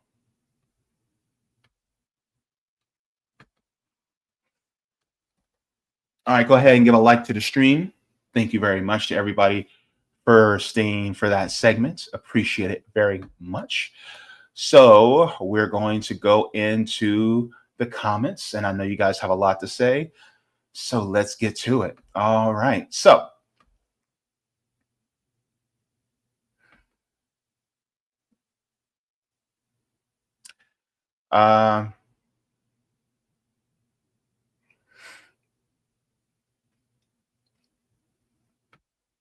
Jacqueline says Fink has evil genius written all over him. Yep. Joey Peltier in the chat. Good to see you, Joey. Let's see. He said from The Guardian, United Health secretly paid nursing homes to reduce hospital transfers. That was from May 21st. See what I mean? Thank you, Joey. Thank you. Appreciate you on that one. Let me see. Joey also says United Health Group, the nation's largest healthcare conglomerate, has secretly paid nursing homes thousands in bonuses to help slash hospital transfers for ailing residents, part of a series of cost-cutting tactics that save the company millions, but at times risk residents' health, a Guardian investigation has found. You see, those secret bonuses have paid out as part of United Health's program that stations the company's own medical teams in nursing homes and pushes them to cut care expenses for residents covered. It's evil. These corporations are evil. They're evil. Jacqueline says, when the insurance companies deny claims, do they finally imagine that the person denied will have the money to pay for that treatment out of their own pockets? They know we don't have the money. That's why we have insurance. They know we don't have it, but they don't care. Good to see you, Jimmy. Nice to have you in the chat. Let me see. Thea says, agree, JB. All forms of insurance should be managed by government, not private or public-private partnership models. United States capitalism is the death of our humanity. Yeah, definitely. We have John H. coming in saying, comrades, good to see you, John H. All right. Oh, yeah. I need to see this. This is starring Matthew McConaughey. Joey says, Dallas Buyers Club is a good movie on the big pharma. Yeah, Dallas Buyers Club. And it also, I'm going to say something, and some people may get mad at me for this, but the AIDS epidemic was a huge boom for the big pharma. This is why we got to get rid of big pharma. This is why we got to nationalize it all. AIDS epidemic? Yeah. Now we have like HIV meds. We have PrEP, which is basically an acronym for pre-exposure prophylaxis. You also have another one, which is post-exposure prophylaxis too, but it's not as famous. But it's supposed to prevent the transmission of HIV at all, right? But the problem is that these big corporations, they make billions of dollars off of things like that too. I just had a kidney transplant 6 weeks ago. And of course, you know that these corporations are making hand over fist when it comes to transplant patients, when it comes to anti-rejection meds, the antivirals, anti-infectious, and all these different things. Yeah, they're making great money off of that too. Yep. But yeah, I got to see Dallas Buyers Club. I gotta watch that. Matthew McConaughey stars in that one. Let me see. Joey says, waited for ER bill. My spouse's knee dislocated and we had to go in about 2 weeks ago. He doesn't have health insurance. It was a painful experience for him, as no painkillers. When they set his knee, the doctor came in and said, we can do this quick and cheap, or the tests and scans and medical intervention to set his knee. Ooh. Actually, you know what? Let me show y'all something. It is very convenient that this just came in a couple of days ago. So, let me cover up my my address, but you know, y'all can still see my name. See if there's any. Okay. So this is the bill from my dialysis center when I was on dialysis. I don't know if you guys can see it, but the balance due, this is with insurance, specifically Medicare. The balance is over $11,000, $11,213.55 to be exact. So with that being said, right, according to this,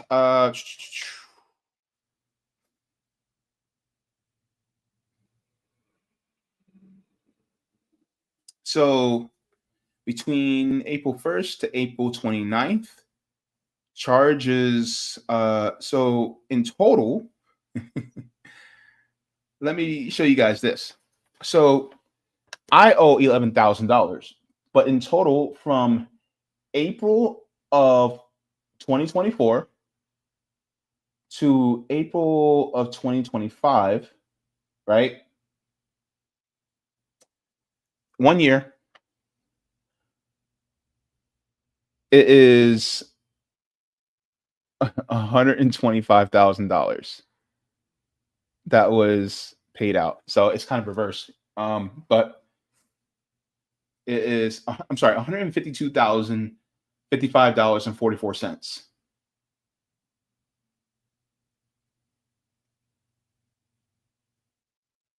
That's how much it cost me for dialysis for 1 year. And I did dialysis for 17 years. So we're in the millions now. Millions. Me. And do you guys think I have this much? And I just got a transplant. Do you guys think I can afford the transplant? What? Why do you think I had to crowdfund just for immediate things that I need, like medications, travel back and forth from Tampa, things like that? I'm probably going to have to do another, crowdfunding just, to help cover some more expenses. Sign up for my Patreon, by the way. But yeah, that's the thing. So trust me, when I say I know, baby, I know. It's terrible. Sila says, sadly, yes, linking healthcare to your productivity as a slave to capitalist profitability to a handful of dirtbags. Absolutely. Yeah, there are a bunch of dirtbags. Definitely. Jay says, that's like a whole year of rent. Yeah, and that's just adjusted. Yeah. Jacqueline says, so they give you a kidney transplant and then they send you a bill so big you likely give you a heart attack. So here's the thing. When you have a kidney transplant, you have to have a couple of insurances. So for me, it was Medicare and Medicaid. But the problem is that even still afterwards, there's still costs incurred as well. And it's not, and that's just for the operation. We're not talking about the post care. So me having to go back and forth to the doctors for for constant blood tests, for constant follow-ups and checkups. Is that a spider on my wall? Yeah. Constant checkups. Also new medications that have maybe prescribed, things like that. So right now I'm on 8 medications right now. Thankfully, I have what's called Medicare Part D, which helps with, being able to afford medications. But if I didn't have that, oh, baby, it'd be a lot more. If I didn't have insurance, oh my gosh,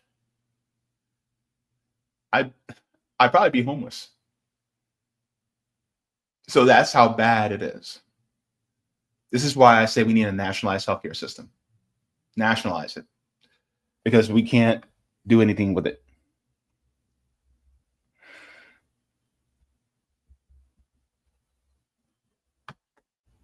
All right, so let's get into the final segment, shall we? I'm going to get into this. All right. So earlier we talked to Andy Ellis, who is running for the governor of Maryland. That was a great conversation. Then we talked about Dr. Evil himself, Larry Fink, who is the CEO of United Health. I'm sorry, the CEO of BlackRock.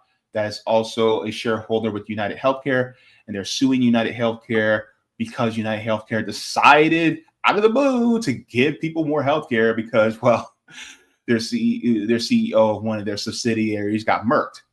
And so, of course, BlackRock wants people to be denied care more so they can make more money off of the dead bodies. But anyways, now we're going to be getting into the Democratic Party, the DNC. The DNC tries to figure out men. Let's get into this. I was like, what in the world? What? Like, dude, why? Why? Look, why? Those, if you know, you know. So,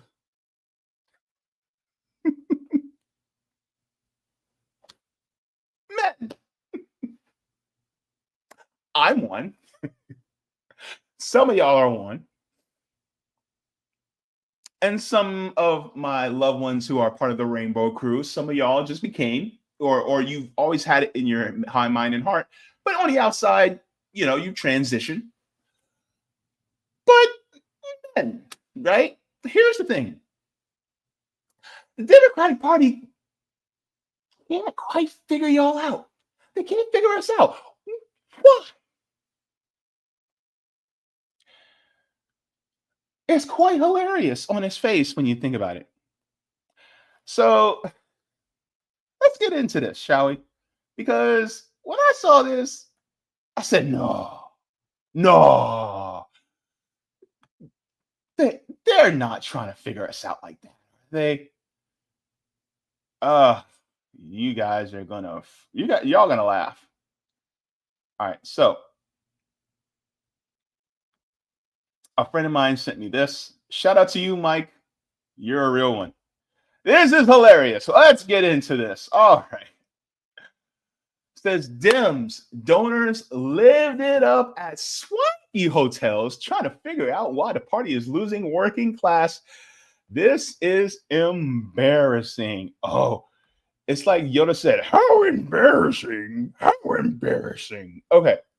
It says top Democratic operatives and donors have been hobnobbing in luxury hotels while trying to figure out why the party is shedding men in the working class. Moves that liberals have slammed out as out of touch. In one instance, liberal super PAC Future Forward hosted a gathering in the Ritz Carlton Resort in wealthy Half Moon Bay, California, to apprise donors on what went wrong in 2024. Prominent figures such as California Governor Gavin Newsom, we talked about him last week, remember, and Kentucky Governor Andy Beshear were reported in attendance. Hang on one second. Beep, back up the truck. You're trying to figure out how you lost the male vote and working class vote by doing a conference at the Ritz Carlton?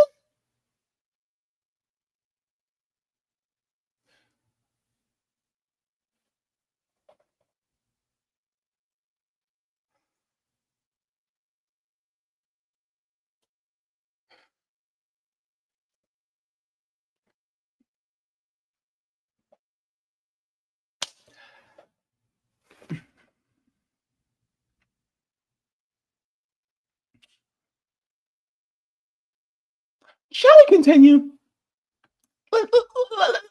Let's continue. This is crazy. All right. It says some of the elite gatherings featured appetizers like short-rib tostones, mini lobster rolls, beef tenderloin, and other expensive hors d'oeuvres, according to a report from the New York Times. Among the strategy discussion, okay, hold on. Let me do this in my fabulous lifestyles of rich and famous voice. According to the strategy discussions was a $20 million effort codenamed SAM, Speaking with American Men, a strategic plan, which is working towards stemming Democrats' hemorrhaging of young men. Some of its recommendations include purchasing more ads on video games and changing the party's language towards men. Sam really underscored the need for Democrats to stop having such a moralizing tone towards men, according to the report. But all of that fanciness and highbrow activities is giving some liberal critics ivory tower vibes. Well, of course, it's going to give them ivory tower vibes. They're part of the pores. They're part of the pores. Go over there and dust my crystal vase. I'm telling you right now.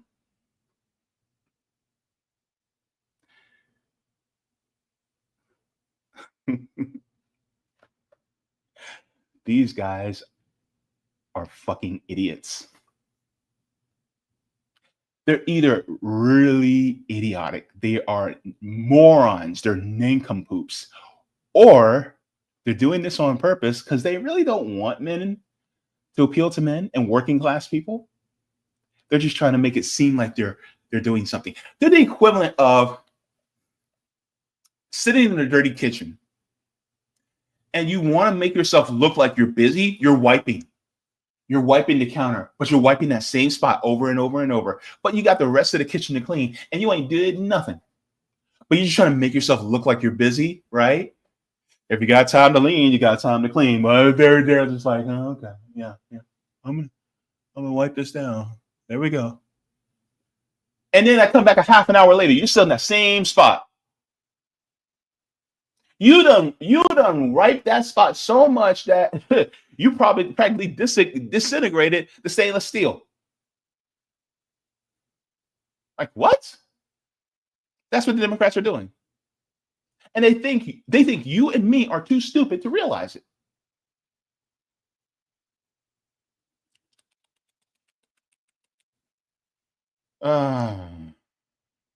Terrible. Let's continue. All right.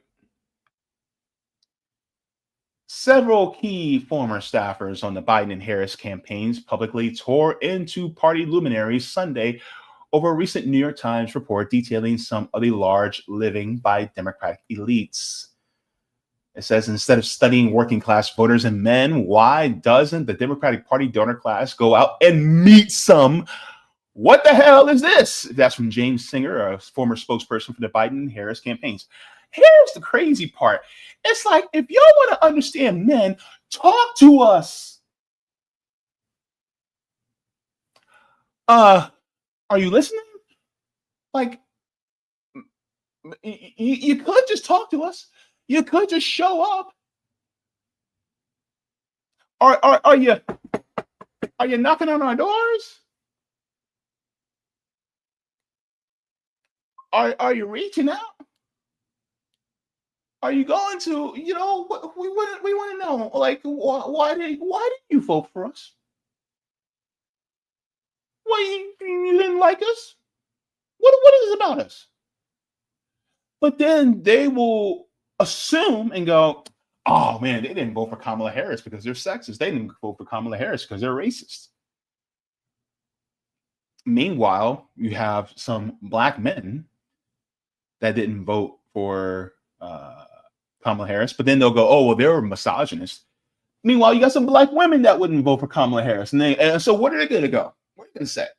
Oh, well, they have internal misogyny.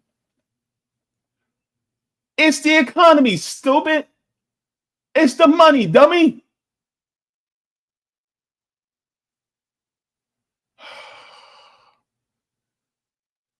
My God. My God.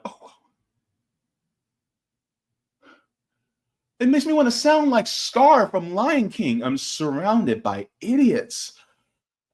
What? Let's continue. As a Democrat, this is embarrassing. This is embarrassing, truly. That's from Amar Musta, former Biden and Harris campaign rapid response director, bluntly admitted about the story. Democratic donors treating men like endangered species on a remote island they need to study, but probably won't rebuild trust. That's from MSNBC contributor Rotimi Adeoye. Says this kind of top-down anthropological approach misses the point. People don't want to be decoded. They want to be understood and met where they are. Like it's crazy. Like, how are you?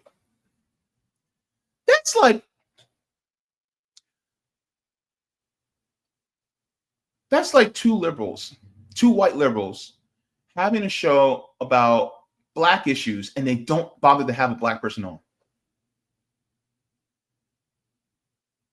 How are you going to discuss and debate black issues when you don't even have one of us on?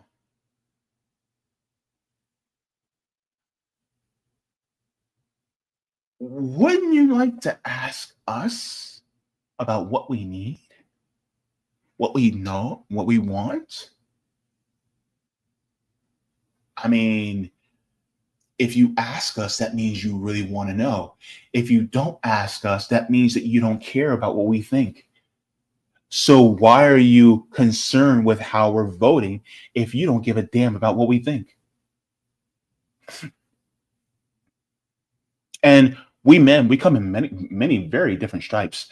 men are not a monolith, right? Could you just, I don't know, reach out,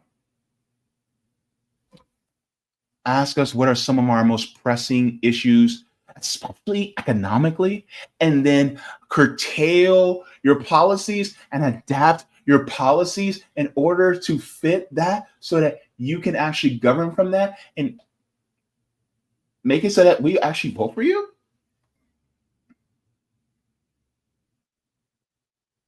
But you know what? I know something. They don't care. They don't want to know. They don't want to know. They don't want to know. But it gives them an excuse so they can go to Ritz Carlton and have expensive hors d'oeuvres and talk about us like we're some endangered species, like we're some species that they just can't figure out. Oh my goodness, who are all these people? We're the people that keep your world running, baby. All right. This really says it all. That was from Michael Bahrain. I'm sorry, Bahrain, chief political analyst at the Liberal Patriot. Conservative pundits also bash Democrats over the high dollar efforts to figure out why the party's support among men has been eroding. Overall, men opted for Trump by 55%, meaning there was a roughly 10-point gap according to data from the Center for American Women and Politics. This is from Frank Luntz. He says Democratic donors are planning to spend $20 million to figure out how to talk to dudes. $20 million to figure out how to talk to men, to figure out how to talk to dudes. Are you kidding me right now? You could have spent, how much of that money could have been spent on mutual aid?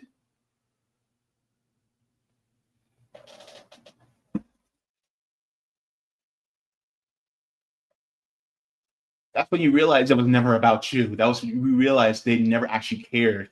They just wanted to come up with an excuse. Or we're just trying to figure out how the mind of the brain of a man works in this political system, in this political sphere.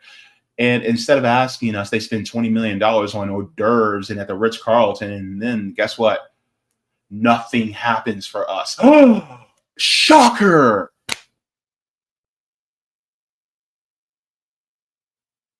And guess what's going to happen in 2026? You hear that? That's the sound of the prospects of a Democrats ever having a majority flushing down the toilet. Going down below the street. You know? Those of you who recognize what I just sang, you're old enough to know. If you know, you know. Shout out to Sesame Street. Old school. Ben Peterson said, not the Onion. Democrats are searching for the keys to understanding working class voters at, checks notes, the Ritz-Carlton Half Moon Bay. That's the National Republican Congressional Committee spokesperson.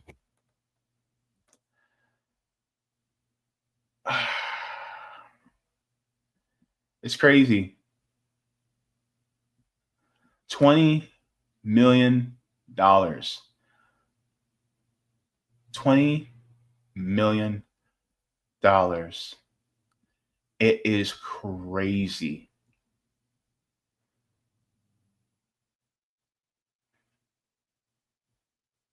And then, you know, what's funny about it all?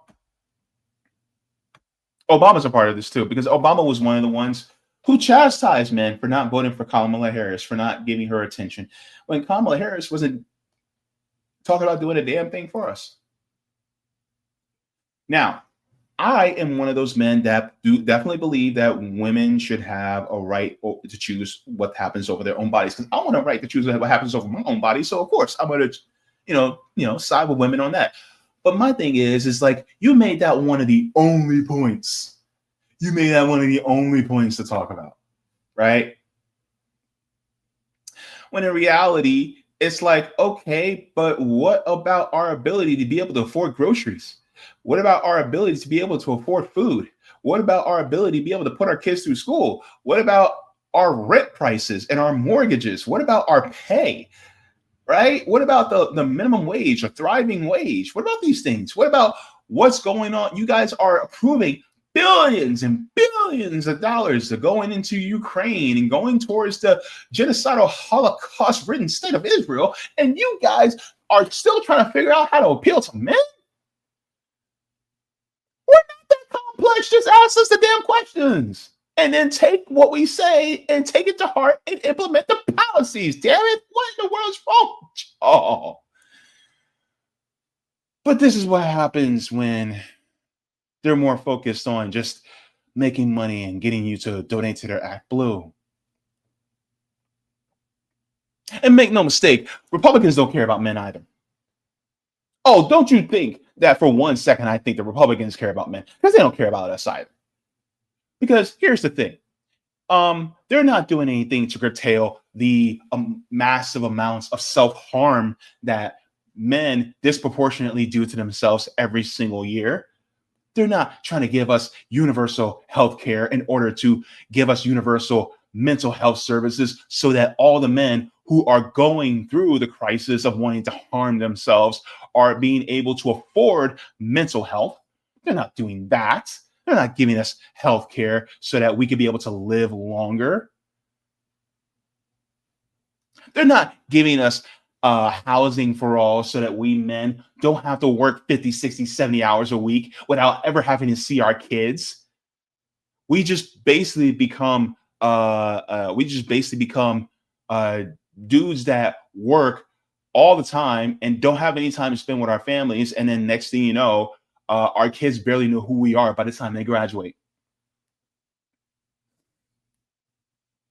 That's just the dude that sleeps in mom's room. Right? So make no mistake, the Republicans don't care either. Republicans don't care about men. The Democrats don't care about men. Neither major party cares about us. They don't care about men in general. They don't care about black men. They don't care about brown men. They don't care about disabled men. They don't care about queer men. They don't care about neurodivergent men. They don't care about us. We're a means to an end.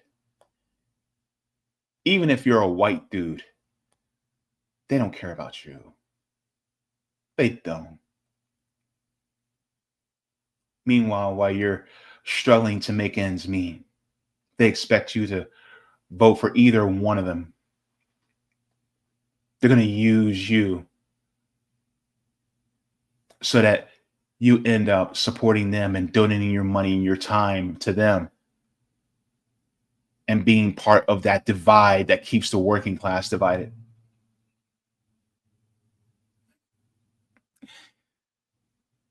The Republicans think they got men figured out too, but they really don't. They just know how to lie a little bit better. But look, I'm going to be real with you. The Democratic Party is cooked. They're cooked. They're fricasseed. They're fried. They're broiled. They're boiled. They're stewed. They're chopped. Oh my goodness. They're filleted. They're flambéed. They're burnt.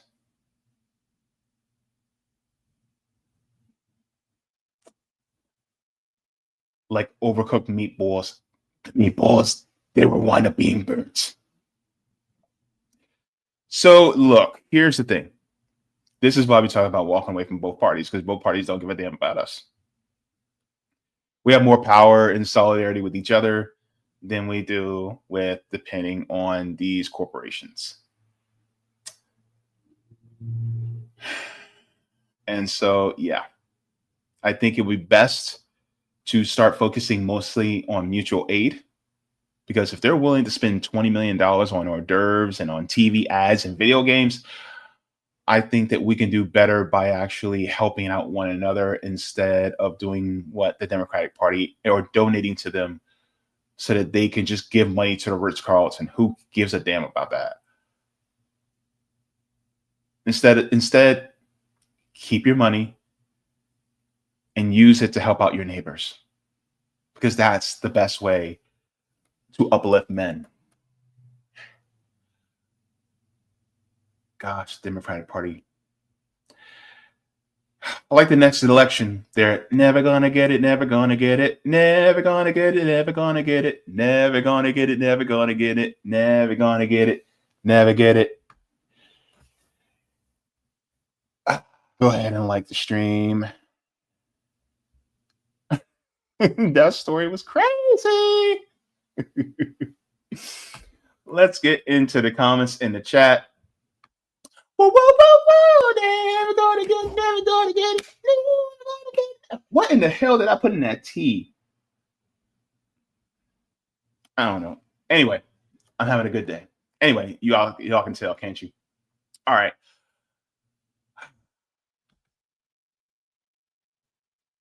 Let me see here.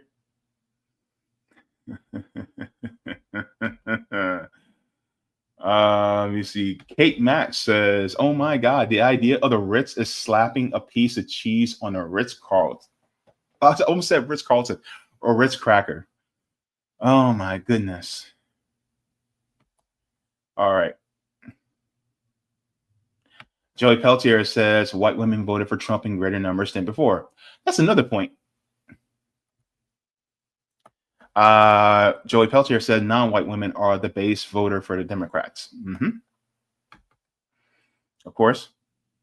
Silas says, "I'm going to say the latter, JB, because they're the ones who create this environment that has disgusted men and poor working class peoples." Joey says, "White men are the bulk of the party leadership in both the GOP and the Democratic Party. And yet they're still trying to figure out men for some reason." It's weird, right?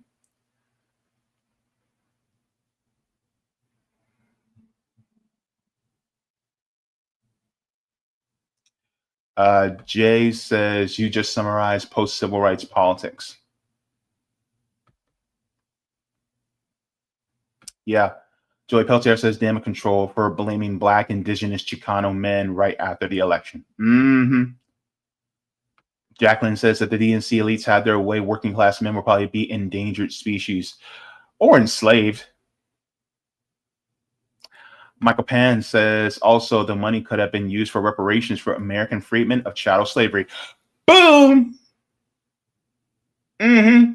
Yep. They know they're wrong for that.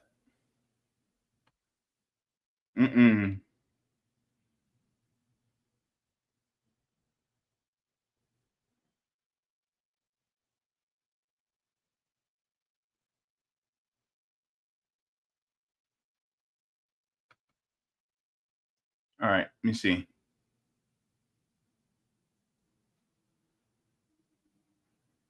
All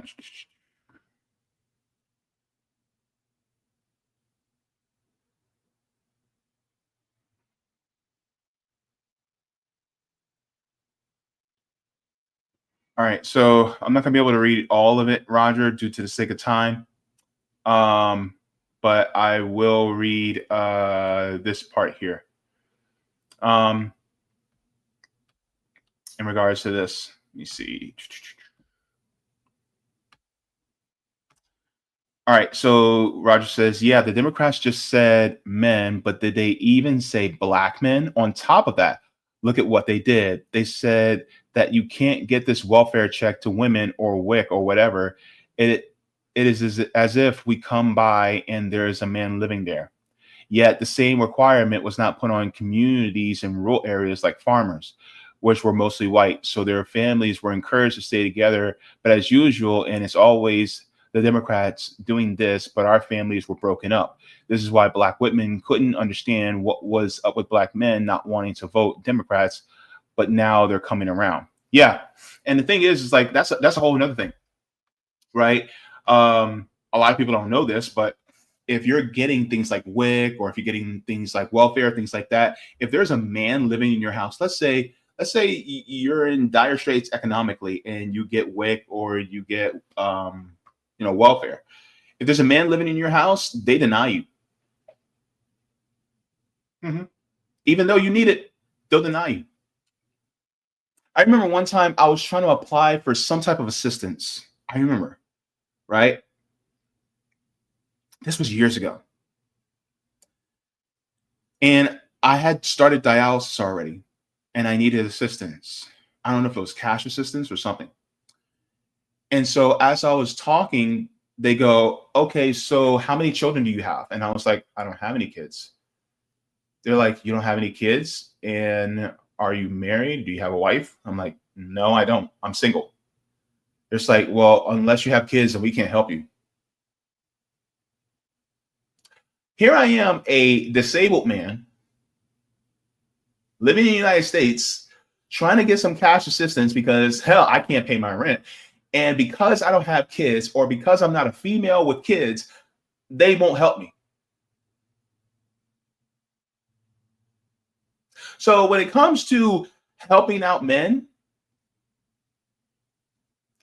we don't get help. And that's also part, and this is why I focus on this whenever I read The Will to Change by Bell Hooks, is that we men are always viewed as, our worth is always tied to our productivity. Instead of being seen as being worthy just because we're human beings, our worth is tied to our productivity. So when we need help, it's like, well, you're a able-bodied man, get out there. There's more credence given to women than there are to men. And I'm not saying that there should be less credence given to women. No, I'm saying there should be more credence given to men, just like it's given to women. There should be more compassion given to us, just like it's given to women.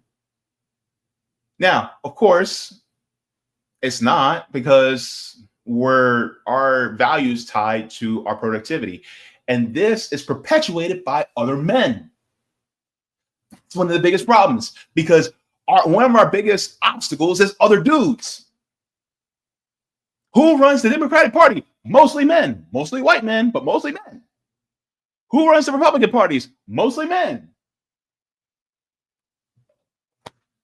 And then when we complain about the economy, when we complain about healthcare, when we complain about housing and all these things, who is the one that we're trying to appeal to? Who is the one who we're trying to supplement to, and trying to say, hey, we need help? Other men. And then they look down at us and they go, well, you're not doing good enough.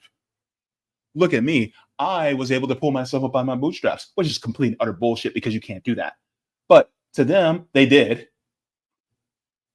Whatever, highbrow, highfalutin bullshit that is. But yet, they look down at you. Because they perpetuate the vicious cycle. Because they want to look, more worthy as a man than the rest of us. Because just because we need help, which in reality, every single human being really should be dependent on one another, because that's how we are. We are a communal species. There's no such thing as self-made. It doesn't exist. Anyway, but yeah, thank you very much for that, Roger.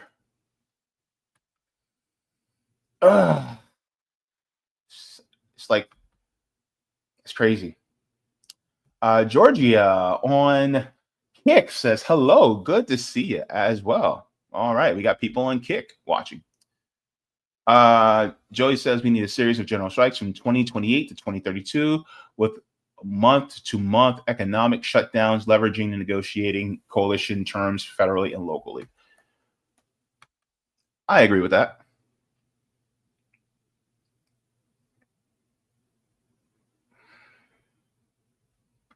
All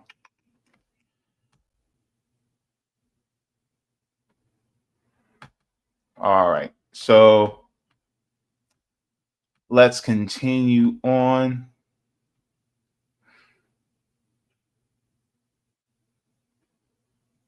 Jacqueline says they have that same kind of rule in the UK, and men are only allowed to stop at their girlfriend's, boyfriend's apartment for 3 days a week. And then they're like, well, we need more fathers in the house. Well, and if you guys allowed us to be able to be in the house so that we could still get assistance, then maybe more fathers will be at home. Also, while we're at it, let me say this one thing right now. It is y'all, look, it is y'all fault, and what y'all, I'm talking about the Democratic and Republican parties, y'all fault. The reason why there's not enough black men in the households is because you guys perpetuated the crack epidemic, which also pushed us into being addicted to these drugs. And then next thing you know, you guys also incarcerated us en masse. And so therefore, a lot of us grew up without daddies in the household because you guys did that. Then on top of that, you guys also allowed for the violence and perpetuation of unsavory type of lyrics within our music to encourage more violence so that you guys can build up the private prisons with men, particularly black men. And so therefore, guess what? Now we have less black men in the household as well. So if you guys want to talk about, oh, well, we need more, why are black men not in the household no more? Well, let's take a look at what the system did. Let's take a look at what they did. And wasn't it Keith and Henry that talked about how they pushed heroin before the crack epidemic so that black men wouldn't push the, being able to get the GI Bill so that they could be able to have housing and be able to go to school?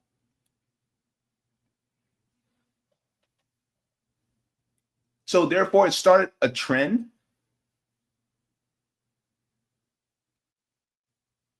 And we were talking, and y'all want to talk about, oh, well, you guys need to, you have more fathers in the household. All right, well, let's change the system so we can. Let's start having housing for all. Let's start having healthcare for all. Let's start having college and trade schools that are tuition free. Let's raise the minimum wage to a living wage so that men won't have to spend as much time away from home, right? Let's have parental leave, which includes both men and women, so that whenever we have a new baby, then we can actually spend time with our little kids right when they're born. Also, if the child is adopted, it gives the parents time to be able to get acclimated to being around the child. Let's start encouraging more men to get into fields like teaching and nursing. Let's start encouraging that. Right? But no. You got some of y'all want to berate and talk about, oh, well, there's not enough men in the household. If a flower doesn't bloom, you change the environment in which the flower grows, not the flower. Therefore, there are millions of flowers that are men out here that are failing to bloom, not because of we ourselves. Like we have to take some personal responsibility, a little bit of personal responsibility, but a lot of that responsibility is really predicated on the system in which we're subject to. And maybe, just maybe, some men who are more at home because they're not being overworked, maybe, just maybe, some of them will actually get to know their families a little bit better. Some of them, like many of them, will probably be able to get to know their kids. And if they get to know their kids a little bit better, maybe, just maybe, they'll have a little bit more compassion if their kids come out of the closet to them. Because they know their kids. They're not just somebody who they donated sperm to and now they're living with them under their household. And they're being worked to death. And they're frustrated.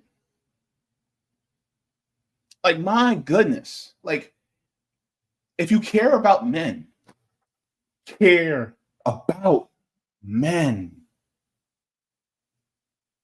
And let's stop putting men in these little itty bitty boxes to perform our masculinity. And then next thing you know, when it comes to us having to perform our masculinity, then we end up doing some BS to our women too. All because we're trying to perform this dance for other men who only approve of us when we work ourselves to death. And then we cut ourselves off from our emotional selves. It's a crazy vicious cycle. And that's the part of capitalism that I can't stand. Because they want to turn us into robots so that we'll end up going to war and fighting for them to make more money for these corporations, so that these people who get their dividend checks, they can actually have more money so that, you know, they live off of our backs.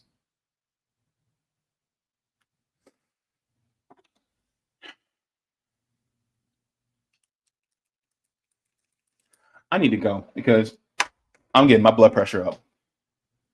But yeah, they don't give a damn about us. And this is why we got to band together and build solidarity with one another.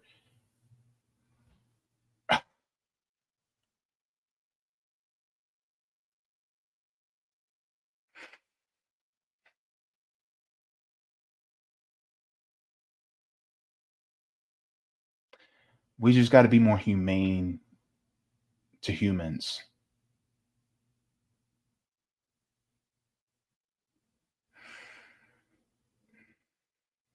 Once we do that, we'll make it. So as far as my next show, I'll be doing I'll be trying to do readings this week as well. And so let's see, who do I have? So as for what's this?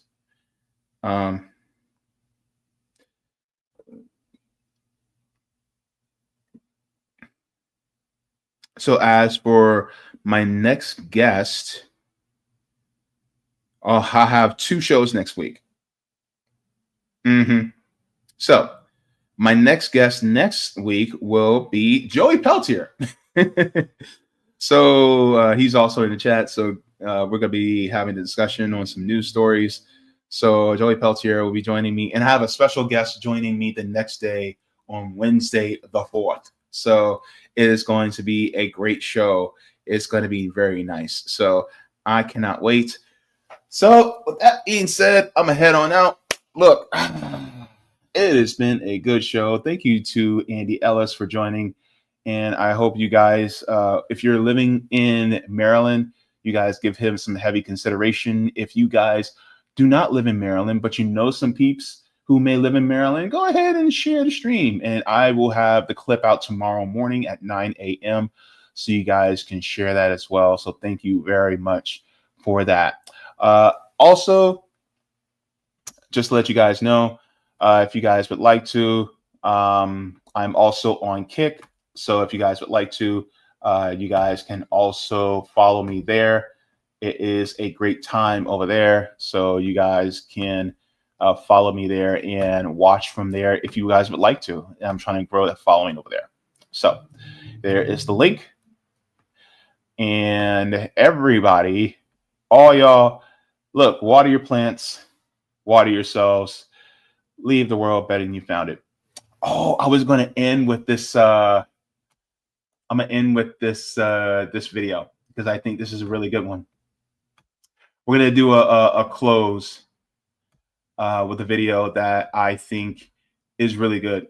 And so this really is for those of us who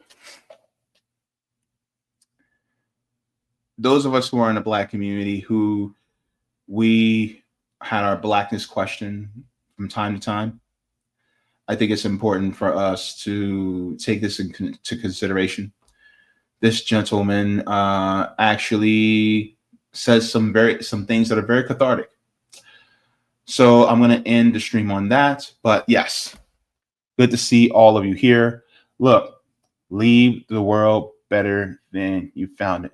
Smoke him if you got him. Drink him if you got him. If you ain't got him, then watch something funny, because joy is revolutionary, or read because reading is fundamental.